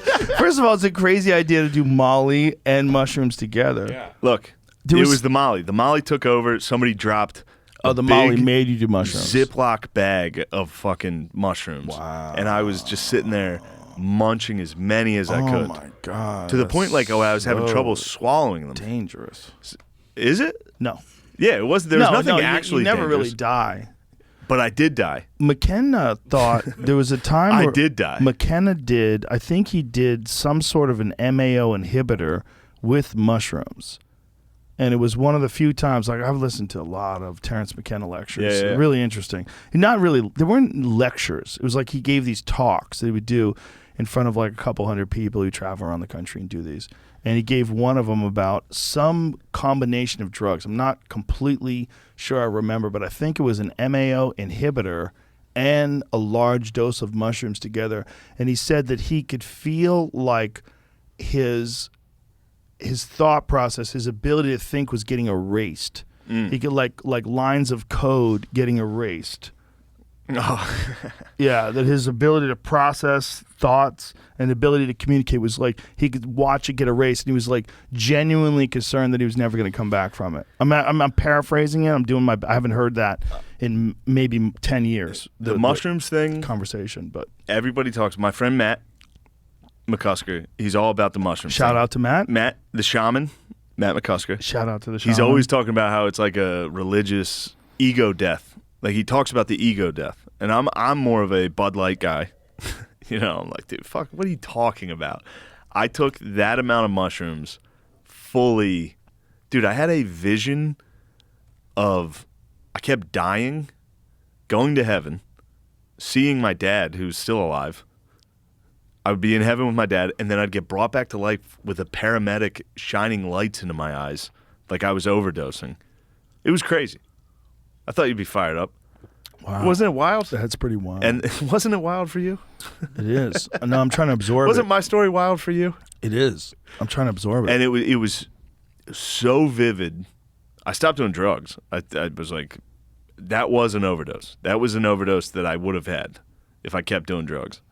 I don't know. One of the things that I think about with psychedelics is how much of the way you think normally plays a part in what you see. And if that's the case, Certainly. But if that's the case, what is happening? Like, what is happening? Is it that your anxiety and your fear and all your ego is interfering with your imagination and creating these nightmare scenarios that aren't real? Or is it that the way you think about life and the way you behave and the way you treat people changes the world itself, and it changes your world? And it's represented in the psychedelic world, that when you embrace a certain mindset and go into these psychedelic experiences and release yourself and allow whatever it is, the DMT or the mushrooms or whatever it is, Yeah. to take a hold of you and take you on a journey, then those journeys are generally positive. It was extremely negative. Yeah. I wonder what But that is. afterwards, it was great. Like, Yeah. I woke up the next day like, bro, I got to change a lot of things. Right. So that's the thing about negative ones. They're not really negative. They're just No, it's just hard while you're in it. It's just a hard lesson. Yeah. It's a hard lesson. I think when people struggle with psychedelic experiences, or if people have legitimate mental illnesses that do psychedelics, that's never a good idea. You know, Yeah. people that are like hanging on by a thread already and they eat 7 bags of mushrooms. Like, Bro, it was, I was staring at people. Like, we were outside by a campfire, and I'd be like staring at someone, and they'd be like, what are you looking at? I'd be like, because their face would change. They'd have like 3 heads. I'd be like, dude, are you okay? so that makes me think, like, what is that? You know what's weird is we all kind of see the same things. That's a problem. It's like, you ever have sleep paralysis? No, I haven't. I had sleep paralysis one night, and it was at the foot of my bed. You've heard of sleep paralysis? Yeah, right? yeah, for sure. Foot of my bed, there's a long, spindly, shadowy figure just standing there, and it was fully real. It was real, and it walked along the side of my bed, like reaching its hand out at my face. And I woke up, tried to fight it. I thought it was so real that I thought it was like an intruder. You know what I mean? There was no part of me that was like, this is a demon. I wonder what that is. And then months later, I found out about sleep paralysis. I had never heard of it. Googled it, and there was a image of exactly what I dreamed on the internet. Like, I saw it. Whoa. And I was like, it gave me fucking chills. Like, I was it's like, holy common. shit. And everybody sees the same thing. It's crazy. But that's what I'm saying. What if And it's real? that goes to the mushrooms thing with like the ego death or whatever the people, all those dumb fucking hippies want to call it. I did experience it, even though I'm Yeah. like, these fucking dumb hippies. I literally experienced an ego death. One of the weirdest experiences I've ever had is with 5-MeO DMT, which is a different kind of dimethyltryptamine. I think it has like a different molecule attached to it or something. And there's no visuals. With regular DMT, it's like these wild fractal psychedelic. It looks like a video game. Yes, it's super luminous, and then you have entities that are communicating with you and these wild things. I'm sorry to cut you off. What are the entities saying? Like, I had a bunch of jokers the last time I did it. Give me the finger. They were all jesters, like with the bells. Really? And yeah. And they're like this. Oh no! And it made me realize instantly, because my first thought was like, "Hey, fuck you! Hey, fuck you guys!" My first instinct, like there was, it was all laid out in front of me. They were saying, "You take yourself too seriously." Really? Yeah, and I was like, "Oh, you're right." Damn! I wish everybody got to see you get that high. Get that high and be like, "Hey, fuck you!" But it was a real lesson because it's true, and it changed the way. I mean, this was just a few years ago. The last time I did it, I think it was 2.5-ish, 3-ish years ago. And I still think of that as like that made me a markedly more relaxed person from that moment on. Like the way because I was realizing like there's this tension when you're worried about what people think about you, and there's like a thing if you take yourself too seriously, you don't want people to talk about you a certain way. And whatever it was, I'm doing this experience, and I'm all of a sudden, I'm in the DMT world, and there's these guys going like this, fuck you. And I'm like, what? And then I'm like, oh, and I go like this, like, oh, I get it. Like it was instantly apparent. Like I knew I had because you're managing a certain level of fame, and sometimes your ego gets in the way, or your perceptions are off, and you're not willing to readjust, whatever it was. Yeah. But these gestures giving me the finger, I realized exactly what it was about. You take yourself too seriously. I go, oh, and then I had to examine it really briefly. I'm like, you're right, and they all started nodding like that. Wow. And then they went away. And then then it became this beautiful journey. But it was an opportunity for me to have a bad trip, because not terrible. It wasn't like demonic shit I was seeing. I was just seeing, fuck you. It would have bothered me. They were all giving me the finger. I was like, oh my God, there's so many of you. It was like fractal. There was like like who knows how many. Like there's no way I could count them. But there was a massive number of jesters giving me the finger. And it let me know, like, that shouldn't bother you at all. Like, that shouldn't bother you. You should embrace that. You have two ways to look at that. You could look at that and you could be bothered by it, and you could look at that and think that's hilarious. Yeah. If it's true. The only reason why you'd be bothered by it is you're connected to your own self-image, and you're connected to this idea that you want to project out to all the other people. And the jesters were right. I was like, you're right. It's a great lesson. It is. They're right. You're like, you got a good point. You're right. I was like, you're right. I don't know what to do, but you're right. Isn't that this kind of goes back to the cancel thing, but same thing with like the mushroom thing I had, where like there's that trauma, the jesters, whatever, however you want to describe it, but there's like you wish you could keep it because eventually you start to lose it again. Yeah, you forget that low point where you have that moment of like, this is what I am. I fuck everybody. You know what I mean? That fucking who gives a fuck attitude. You do lose it. You can, and then you get it back. You gotta reinforce it. Yeah, you know, and that's one of the good things about failure. Like failure forces you to reassess, and also you can get too like with comedy in particular because it's so weird. Like there's no director, there's no producer. It's just you. You're writing it and then you're producing it, and then you're performing it in front of everybody. And you could get lost in what you're doing, you know, and you need a little failure. You need a little like slippage. You need a fucked up word. You know, the word comes out wrong and you stumble on your words.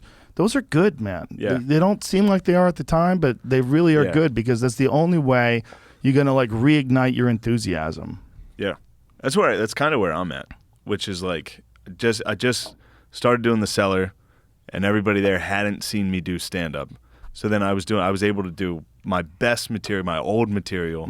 I was killing it. People were like, damn, this guy's great. And now it's like, what do I have anything else? You know what I mean? Yeah. Where it's that moment of like, I got to start trying to do new at a club that I'm just at. Like, just film that special. Places. I got to do new. Different places for different things, right? Like, if you're just doing arenas, you're not going to write new material. You're just not. It's not right. It's just like it's a detached sort of feeling. Yeah. But there's a thing that's detached about doing a top-level club like the Cellar. Yeah. The Cellar's, it's an A club. Yeah. You know, it's one of the best clubs in the world, and it's in Manhattan. And everyone knows that Chris Rock goes up there occasionally. Yeah. Dave Chappelle shows up. And, you know, it's the best comics in the world. Dave Attell's there all the time. The best comics on earth. So there's a pressure to a place like that that's not necessarily conducive to creativity. Like it's good to do open mic nights. It's good to do shows where no one knows you're going to be there. It's good to do shows with small amounts of people. Yeah. you got to think about it like training. Like if you were a fighter, like you don't just box. You have to do jujitsu. You have to wrestle. You have to go to the strength and conditioning gym. And if you don't do those things, you won't get as good as if you did those things. Like you could be a successful fighter and just work on takedown defense and punching, and you maybe get pretty far with that. But you won't get as far as a guy who learns jujitsu and a guy who has amazing cardio. You need more weapons in your toolbox. And a guy who failed. Yes. Like we just saw. Yes. With Poirier. Yes. Wasn't that cool? It was very cool. But that was an unfortunate ending. Oh, that stunk. Because apparently that was an existing injury. He had that ankle scanned. He had probably kicked someone really hard in training and created a stress fracture. And John Wayne Parr and then Eric Nixick from Extreme Couture, who's one of the top coaches in Vegas, they both put videos up on their Instagram. And when John Wayne Parr noticed that his leg was starting to buckle in a weird way after he threw one leg kick, kicked him in the thigh, because he apparently had a cracked shin going in there, and it was it was of concern enough that they went to the doctor and got it scanned. Yeah. So when you see him throw a kick, there's one where he hits the elbow, when and blocks then it. goes back to sit down, and his leg just gives out on him totally. That leg was already broken. Yeah. He's probably kicking him with a broken leg, and that's what you have to realize. That's what kind of a savage Conor McGregor is. He was kicking him with a broken leg, man, because he's a left-hander, right? So his left side is the power side. So his left kick's his big kick, and that was the kick that he was throwing, even though he had a broken shin. Pretty wild. That fucking, I mean, it's insane. It's truly insane. He's wild. But that video we were watching of him driving around in a scooter, dude, he's so funny. Respect. He's so funny. Nothing but respect for that guy. And people are like, I did not enjoy the way people who are not MMA experts were talking about the conclusion of that fight. And they were saying that Conor is old, Conor's done, he doesn't have the anger anymore, or the drive to become a champion anymore. Horse shit. You people don't know anything about MMA. Let me tell you what happened. You got a guy who went out there, guns blazing, to give it his all with a pre-existing injury, and he got beat by a better man. He got beat by a guy who might have beat him anyway, but took him down, has a superior ground game. Dustin beat him up, and here's the thing that I was saying going into that fight. Historically, and this is never an indication of like what can happen in the future, because people can improve, they get better, but historically, Conor's really dangerous in the beginning of a fight, and he's not as dangerous as the fight goes on. Dustin Poirier is dangerous for all 5 rounds, and that's a big factor. He relishes these combat trench warfare type fights where like you're 5 rounds in with Dan Hooker and he'll win it in the 5th round. Like that's who Dustin Poirier is. And he's had these 5-round wars with like Max Holloway and Justin Gaethje. Like he's had savage fights and gone into the trenches. So he's like real confident he can get through those trenches and be victorious.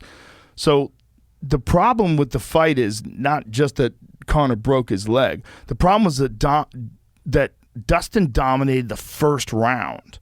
Yeah. When Dustin that was if he dominates the first round, he's likely the favorite to win the second round, and then he's even more of a favorite to win the third round. And this is just based on historical moments in fights, what Conor has done and what Dustin has done. Conor Diaz too, though.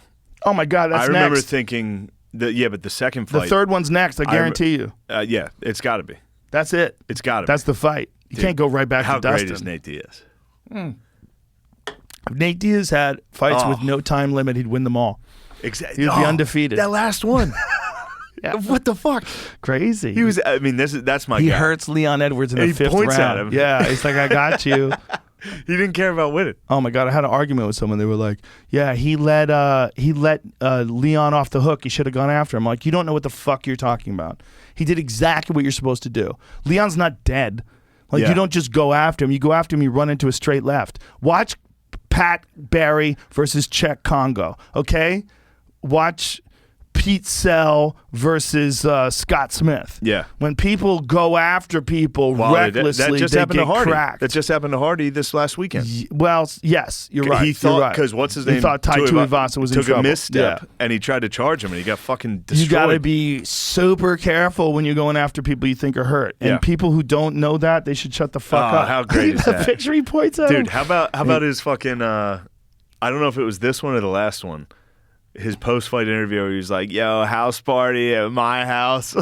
Dude, I was watching that. I was like, this is the greatest dude of all time. He's a gangster. Well, that was one thing that really popped up that I was trying to express after the first Conor fight. I was like, you guys have to understand. I know you want to promote this one superstar. Yeah. You got another superstar. He's a goddamn superstar. When I interviewed him after he chokes out Conor McGregor, he goes, "I'm not surprised, motherfuckers."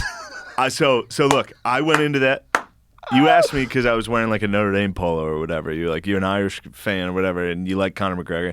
I love Conor McGregor, but the Nate Diaz, the build up to the first fight, when Nate Diaz and Conor were doing interviews with each other, I was like, dude, Nate Diaz is the fucking man. Because Conor was getting in everybody's fucking heads. Yeah. Talking all that shit. And then he tried to do it to Nate. And Didn't Nate, work. There's one interview with like CNN Business or some bullshit where he, like Conor's sitting there and he's like, you're skinny fat. You're like a gazelle. I'm a lion. I'll fucking tear you apart. And Nate just goes, no one even knows what a gazelle is, dude. This is and just immediately I was like, well, that guy's gonna win, dude. That guy. Oh, and in the same interview, Conor was like, probably knock him out in the first round. And he was like, he better. And I was just like, oh, it's the meanest shit talk I've ever heard in my life. I was telling people going into that fight because it was a last minute replacement. Someone got injured. Oh yeah, he fucking.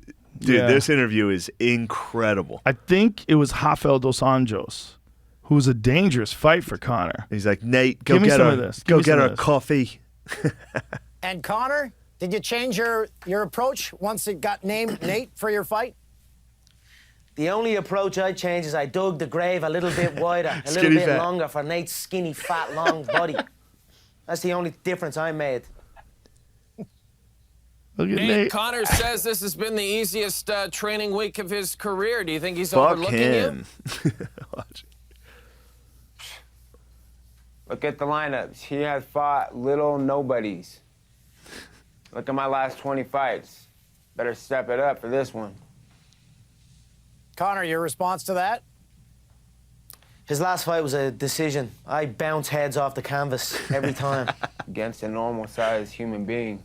Conor, you said I mean, it's a fifth at the grader. press conference It's last incredible. week that you actually like Nick and Nate. Has your opinion changed about that now after this week?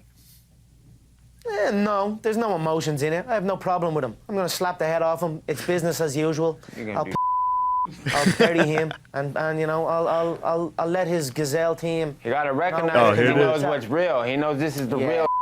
See, you know. You know that You know it's the real. It's the real. You know it's the real. You know it's the real. And you'll know Saturday night. Yeah, right. You'll know Saturday night. You'll know. It's coming. Conor's gone on record by it's saying coming that with he's the going gazelle to comment. win by It's coming. knocking you out. What's your approach? How do you think this fight's going to go down? Yeah, we're gonna see what happens to him Saturday. We'll see. Better hope. He better hope. Yeah, he better hope he for gets what? that knockout. Better hope he gets that knockout. Otherwise, it's gonna be a up night for him. Oh, And Conor, if you don't get the knockout, is it a up night for you? If he's still conscious when he hits the mat, I will crush his hips and pass his guard and mount him and You got strangle tapped him. out by two I'll nobodies. strangle him How are you the like best a boa if you ain't never heard constrictor of the wrapped guys who around his tapped you long out? frame. A boa constrictor No one wrapping knows around those a guys. gazelle. You were submitted by lames. Yeah, that was not even that long ago. That was like a week ago. it's coming. Get it It out. is coming. He goes, no one knows what a gazelle is, dude. This Go is ahead, let it play out. America. No, let it play out. And finally was a pound for pound number one at the time. Hold on, rewind that to the Rewind way to it, the gazelle rewind it. part. Brazil. Right there. It's all good. Are you intimidated at all? There's going to be a massive contingent of Irish fans, just like there hold have on. been for I don't Conor's know, maybe last I'm few wrong. fights. Are you intimidated at all by that? No, never. Irish fans hit me up too. I got him out there. He's a fucking he's gangster. Connor, you the mentioned best. you buried 3 bodies That's in okay. Vegas. Can you? That's good. That enough. fucking that line when he was like, "Yeah, I'll probably knock him out in the first round." He's like, he better fucking get that. Can I just say knockout. something right now? Oof. They should never do interviews this way. Is the dumbest, most Yeah, they're disconnected trying to way. provoke these guys. Well, into- not only that, there's 2 guys who I don't know if they're MMA fans. I don't know how much they know about MMA, and they have written questions on pieces of paper, and they're throwing it out at 2 guys who are literally about to engage in the most important fight ever. Yeah, they're in their laughing. lives. Yeah. They're having fun. These guys should be in a room somewhere together, and there should be a skilled moderator, like a Max Kellerman type dude, who could talk to those guys. Well, that's what they should have. That's because that was 2015. Somewhere around So it was right. then? It was right before 15, 16? like that fight really made MMA. It's starting to get to the point where it's treated like the NBA or the NFL. Well, the big where like thing. they start respecting it enough to not have guys on fucking Fox Sports, whatever. What's up, Jamie? Oh, Little nice. lamest lineup of training partners I ever even heard of. I'm just looking at your little frame, Yeah. and it just reminds me of an injured gazelle. Yeah. Strapped up. People don't know Take what your that top means. off. They don't know what that means. It's Take in your America. top off. Take your top off. People don't know what Fat that skin. means. Gazelle. Right. This is Those America. 2 guys in suits going.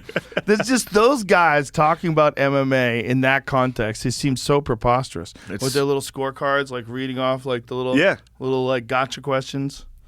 That's it's old media, man. The money interview, the like CNN Business or whatever that was. There's a lady asking him questions, and it's just he's like, Nate, we're talking money. Get us some fucking coffee. And Nate's just like takes the mic off. He's like, fuck this. Like, That's funny. and she Did she know about MMA? no, definitely not. She's talking to Connor, and she's like, what's your plan? He's like, my plan is to make $100 million. And she's like, how are you doing right now?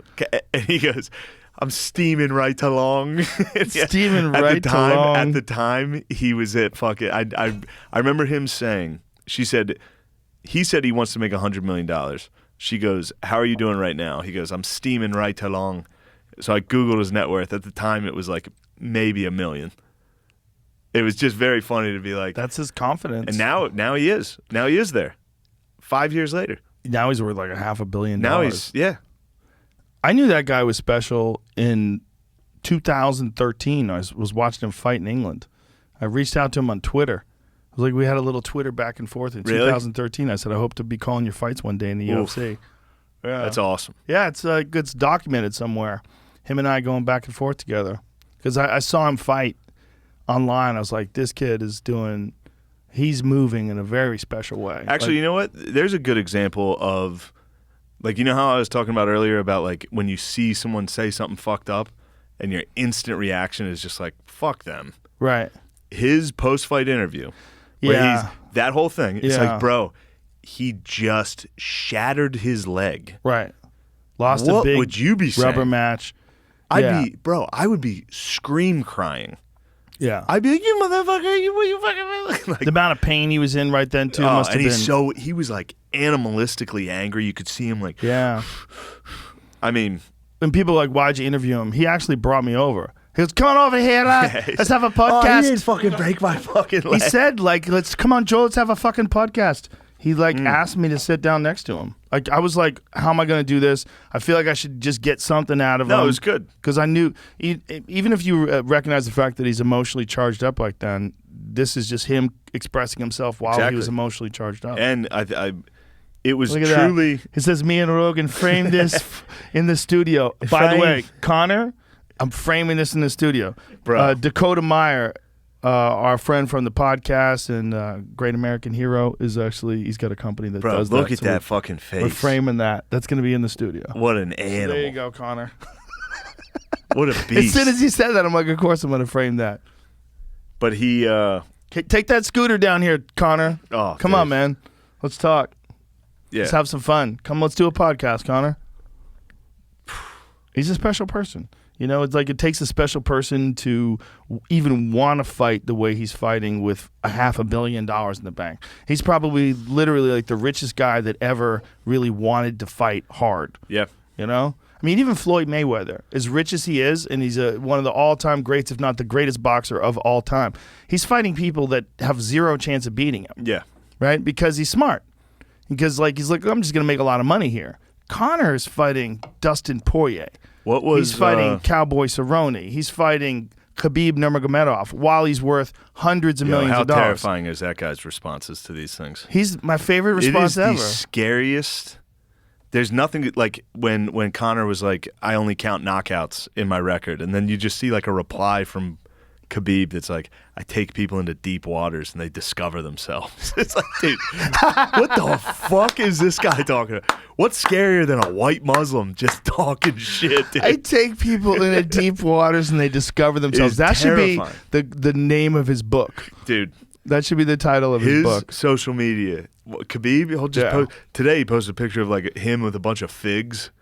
Or fucking, it's like, dude, this is the scariest guy on earth. Dude. He's amazing. Look at him. What is that? Dates. What does it say? Dates. There's not even. From all the way from Dubai to USA. Thank you so much, brother. These are my scary. These are my favorite dates. dates. These are my favorite dates.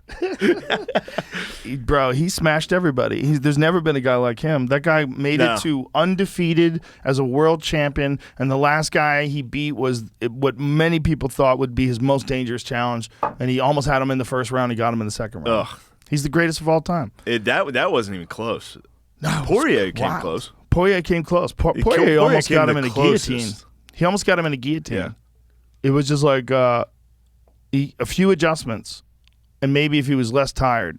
You never know. Like, a human's a human, but that guy, really elite grapplers, it's hard to submit them, man. They can get out of stuff better. Good God, that guy's up there fucking wrestling bears in the mountains. When he was a little kid, there was one. I keep bringing up these fucking UFC interviews, but there's one with him, and I think it was Max Holloway, and Khabib's just like, "You're American. Like, don't talk to me about fighting." Wow. And it was just like, wow, terrifying, bro. That fight never took place. They pulled Max. Oh, really? Yeah, Max was cutting weight, and the New York Athletic Commission decided he was too skinny. He couldn't make it. Couldn't make the weight. And he's like, I could have made the weight. He goes, yeah, it would have been hard, but I could have made the weight. It's good. They just stepped in and decided. I don't know, man. You know, of course, that's how fighting goes. Max was the problem was he's losing a lot of weight over a short amount of time. But when it comes to skill level, Max is at a very, very, very high level. Very high level. And he's also a very good grappler, and he's really good moving. So if he can keep the fight going, the thing about a guy like Max Holloway is like he never gets tired. So if he can get you into the third, fourth, and fifth round, if you don't have the cardio to keep up with Max, you're fucked. Yeah. Because he throws crazy volume. Like the last fight that he had with Calvin Kattar is like literally one of the greatest performances I've ever seen inside the octagon against Calvin, a guy who's like really fucking dangerous, man. Like real scary guy.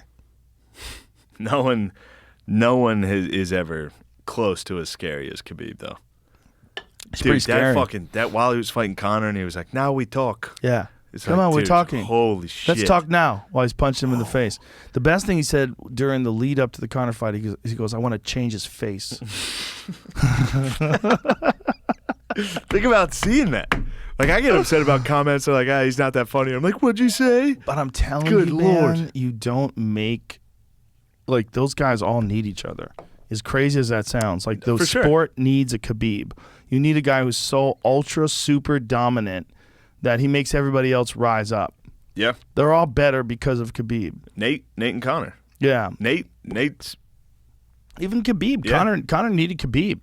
He needed someone who's a no-nonsense guy because he's all about all this style and all the, the fucking expensive watches and driving around on the rolls. Look at this, we're worth a half a billy. 3 men died making this watch. Yeah, exactly. what a truly bad thing to say. But meanwhile, Khabib drives a Toyota truck. Yeah, bro. And he lives in the same house he grew up in. Yeah. It's like that kind of a person. Like he's just about hard work. Man. That's a wild picture, man. It's a wild picture. Now we talk. That had to be.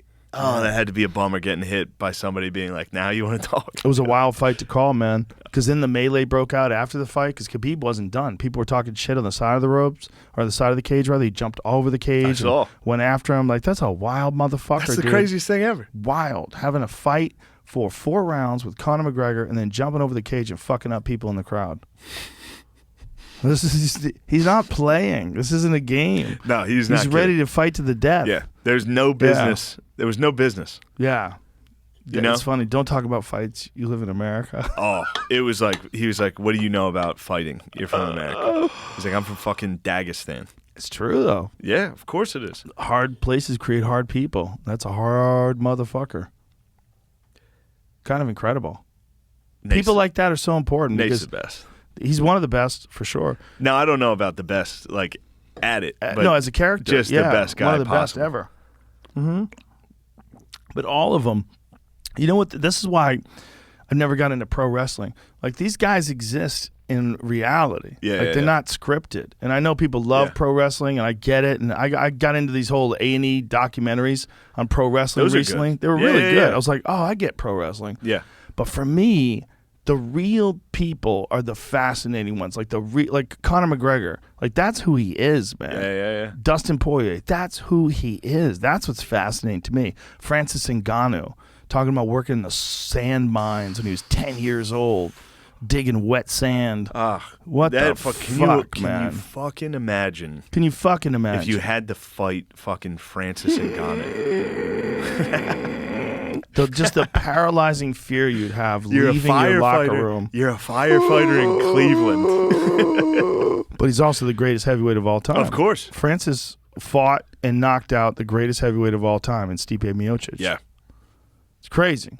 Francis is he's like when extreme determination meets massive character developed by ruthless path in life meets great technique and discipline and hard work. Yeah. And superior genetics. Like, all those things collide to like this perfect specimen of a wrecking machine. Stipe. What happened? So I just Googled him to see what was up with it. He's going to be in Jackass 4. Who Stipe is? Francis Ngannou. Ngannou? What? Oh, no. I want you to read this Jackass quote. 4 will feature Francis Ngannou in nutshot scene. So read his quote. They're going to let someone punch. Francis is going to punch people in the nuts? Yes. No. Oh, my God. My balls hurt. Don't do That's it. the crazy thing I've ever seen, man. I had to punch somebody in the nuts. Ngannou said. I did it the first time, and they said, listen, man, we know you. People know that you're the hardest puncher in the world. It wasn't hard enough. I was like, are you kidding me? Like, I could hurt this guy. Did he at least have kids or something? Did he at least have kids or something? He's a nice guy. He doesn't want to destroy those nuts. I love the fact that they are like, these dudes are such warriors that they're like, they speak in like, that's like like tribal, like, did he extend his legacy yet? Yes. Because I'm about to end it. Exactly. Like, it's like, well, also, he's well aware of what he can do to pulverize those nuts. dude, If he uppercuts you in the nuts, that's a wrap, if kids. if a kid hits you in the balls, It's not good. you get socked by a kid? Yeah. I know a couple guys who lost a ball from sparring. Like, they didn't have a cup on or did something stupid. One of the guys was fighting in the UFC. He got kicked in the nuts in a sparring session. He didn't bother putting his cup on, thought he was sparring light, ruptured his testicle, lost it. Now he's got one nut. He ruptured it? Yep. Got kicked to the part where it got pulverized. And these are, 170-pound men. I don't know about the strength of a testicle. Does it get larger when you get bigger? I don't. But if a guy's a 170-pound man and he can crush your nuts, what does a 270-pound man do? And a 270-pound man is the most terrifying puncher, or one of, Since, in the history of the sport. The only other guy as terrifying as him is Derek Lewis, who they were supposed to fight, but now it looks like Derek Lewis is going to fight Cyril Gane God, for the interim title. if they made Derek, it's almost like they shouldn't have heavyweights. Why's that? It's so bad. If they hit you? Dude, it's so bad. Like, Derek Lewis versus Ngannou? Yeah, it's going to be wild. That's bad. We shouldn't do it. It's like Russell Peters' dad would say, somebody's going to get hurt real bad. One of those dudes is leaving bad. But the first fight was they were both very hesitant to pull the trigger because there was because somebody's going to die. The repercussions are so extreme. Because both guys have like super legit one-punch knockout power. They need to let that fucking Matinho guy fight in Ghana. Who's that? The dude who was just swallowing everything O'Malley had. Oh, Chris Mutino? Yeah, that kid. That's a tough fucking kid, man. Crazy. That's a tough kid. That was fucking crazy. Swallowed everything and was talking shit. He's just getting popped. And dude. O'Malley is a sniper. Yeah. You know, O'Malley had, I believe, I don't want to misquote this, but I believe he broke 2 records in that fight, or came close to 1 record of the, over a 3-round fight, the highest percentage of accuracy. Yeah. I think he broke every that. jab. Yeah, like almost, I think it was in the 80% range. Somewhere in 80% of all the shots he threw landed.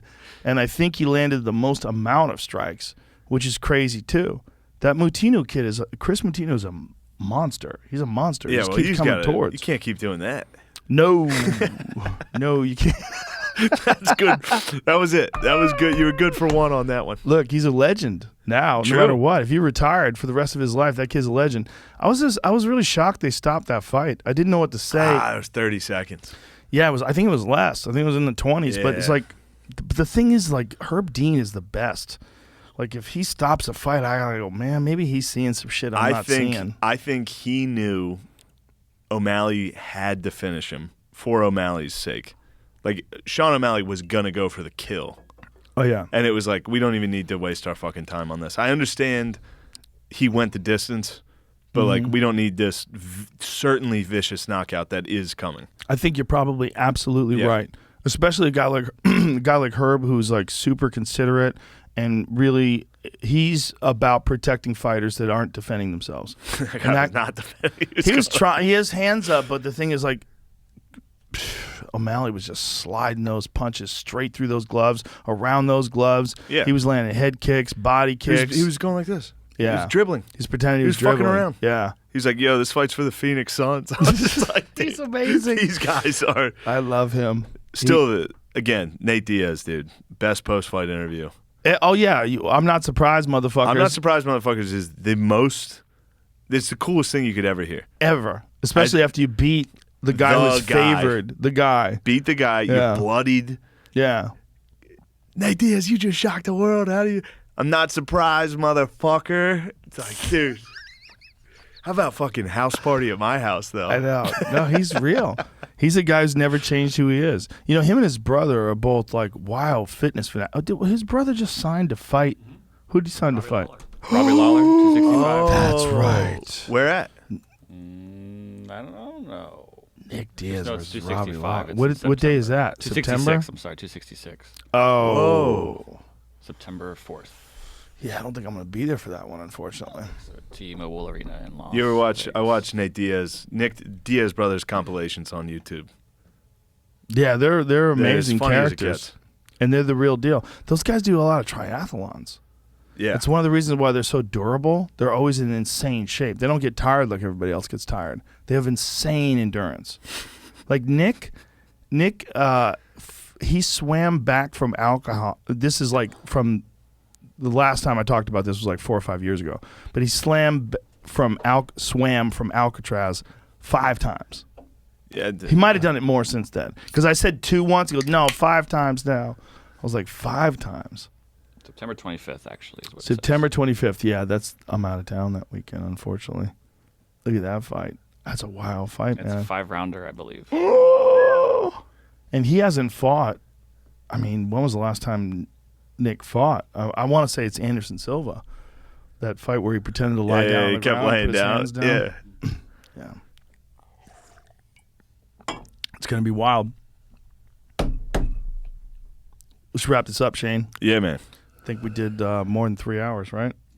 Nice. Yeah. Picked Fun it times, up there, buddy. I got my flow there. We got a little flow. Yeah, got a nice flow. Tell everybody how to get a hold of you on social media. It's at Shane M. Gillis, Matt and Shane Secret Podcast, and Gilly and Keeves on YouTube. Check it out. Gilly and Keeves on YouTube. Legitimately the best sketch Yeah. show out there. It's fucking awesome. Thanks it's a lot. really good. You go for it. It's really Yeah, exciting. yeah. I'm excited to have people hear it and watch it. All right. Bye, you fucks.